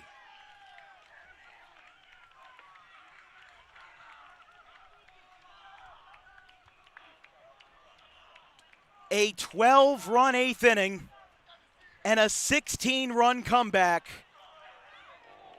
If the Roadrunners had won the game by 7 runs, 7-0, 8-1, 9-2, it would have been a normal day at the office. But to do it in this style, in this fashion, and in this way, you may never see anything like this again, as the Roadrunners combine for 25 runs, 24 hits, in a game that saw a total of 43 runs. Let's listen. RCSJ-Gloucester 25 and Brookdale 18. Stay I didn't even need to say it. Post-game celebrations and award ceremonies. 43 runs and a combined 47 hits. And a game that is of, as I said, historic proportions. You may never see another one like this again at the Camden Athletic Complex. A 6-run comeback was considered improbable. Look at the Phillies last night. They were down 6 runs to Pittsburgh, and they won the game 11-9. It was the first time they had done that in 5 years. So what does it mean to come back by 16? Well, what I can tell you is that not only does it mean jubilation for the winners, but it means heartbreak of an unimaginable proportion for the ones that fall. Johnson embracing the athletic director of the visitor, Brian Rowan, and the head coach, Rob Valley. We will have post-game celebrations, and we will stay here for them. But I'm going to get my player of the game out of the way. Alex Apicella, 3 home runs, 9 RBIs, 18 RBIs in the tournament. Maybe they have a different guy in mind, but I don't see a world where he's not the best player that stepped on the field across these 3 days. Rich Cooper, J.D. DiGiacomo, and Brian Rowan out there beyond home plate. And we are now going to have the region ceremonies. We are going to, during these ceremonies, we're going to shut off our headsets. We are going to turn up the field mic. And we are going to let the public address announcer, Michael Wolverton, do the talking as they introduce Brookdale and Rowan College for the Region 19 presentations.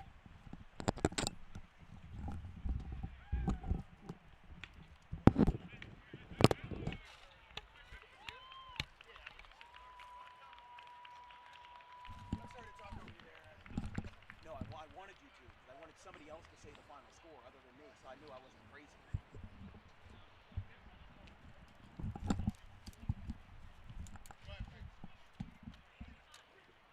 Time now for our awards from this North Atlantic District tournament. First, for the runner-ups, a fantastic tournament. Let's hear a great round of applause for the Brookdale Jersey Blues.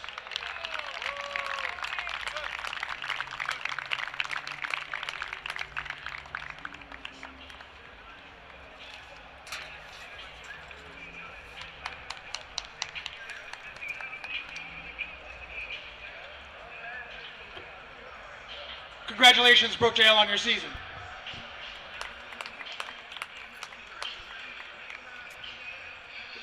The next piece of hardware is for the Region 19 Championship, and it goes to the RCSJ-Gloucester Roadrunners.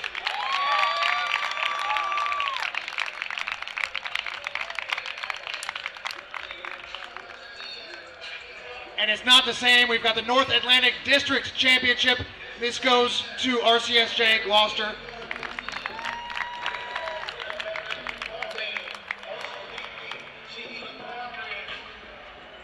And one final piece of hardware to hand out. It is for the tournament MVP. Put your hands together for number 3, Alex Apicella.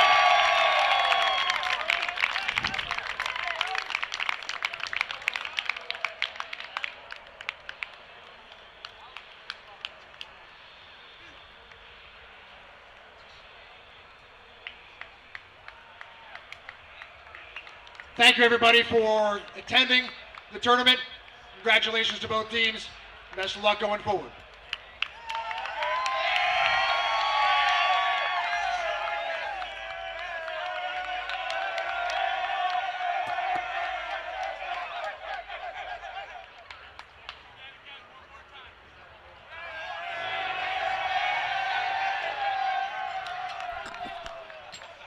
So the Roadrunners are headed to Johnson City, and the fate of the Brookdale Jersey Blues, who, not to be mistaken, they're top 10 in the nation.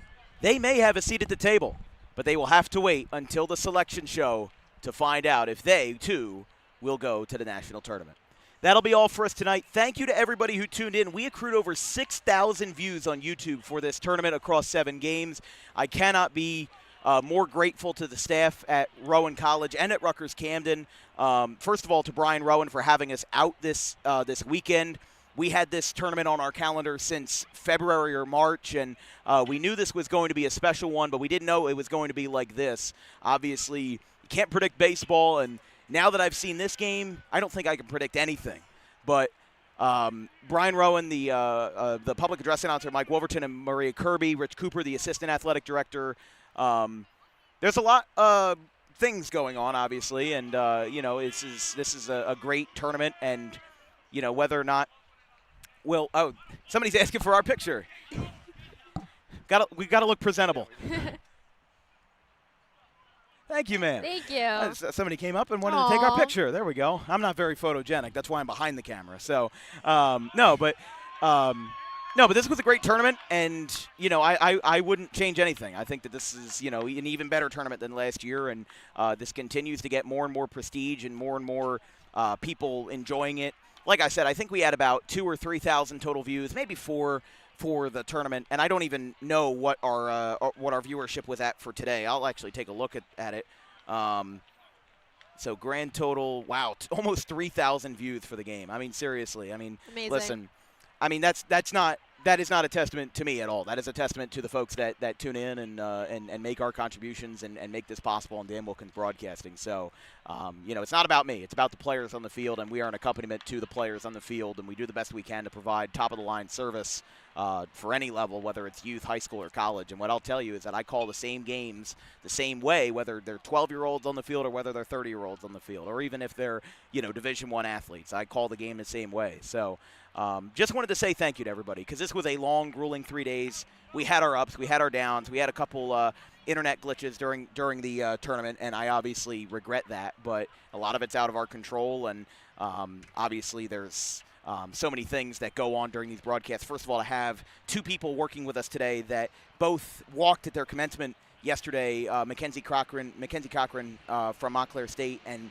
Vincent Foch from Camden County College. Vince, you're going to Rowan University? Okay, so he's going to be a prof after this year. So Congratulations. It's a testament to our crew. It's a testament to all the work that they put in to make Dan Wilkins Broadcasting happen, because I do some of the games solo, but if I did all of them solo, I'd probably be dead by March. So the fact that we put this all together is really a testament to how hard everybody works to show up to games and to make this happen. So thank you to everybody. Believe it or not, we have 3 games tomorrow. We have the Wildwood Strikeout Cancer Tournament from Maxwell Field. Now, the first game is going to be, I believe, Wildwood versus, I believe this is going to be Wildwood and Camden Tech. Actually, we can tell you the games right now. It's Wildwood versus Lower Cape May. Lower Cape May will be the home team in the first game at 11 a.m. The second game will be CCTS versus Middle Township at 1:30. Middle Township will be the home team, and the championship will be at 4 o'clock. So we're going to stop the broadcast. I'm going to get some rest, and we're going to get ready for a triple-header tomorrow after 7 games, 10 games in 4 days for Dan Wilkins Broadcasting, and I wouldn't want it any other way. From our entire crew, our social media coordinator, Haley Mejia, our graphics crew, Gavin Van Rel, Caleb Lane, and Carson Rosso, my producer, Vincent Foch, my color commentator, Mackenzie Cochran, I'm Dan Wilkins. You have just seen the unbelievable final score of the Region 19 Championship. Rowan College 25 and Brookdale 18. For the final time this weekend, have a good one, folks.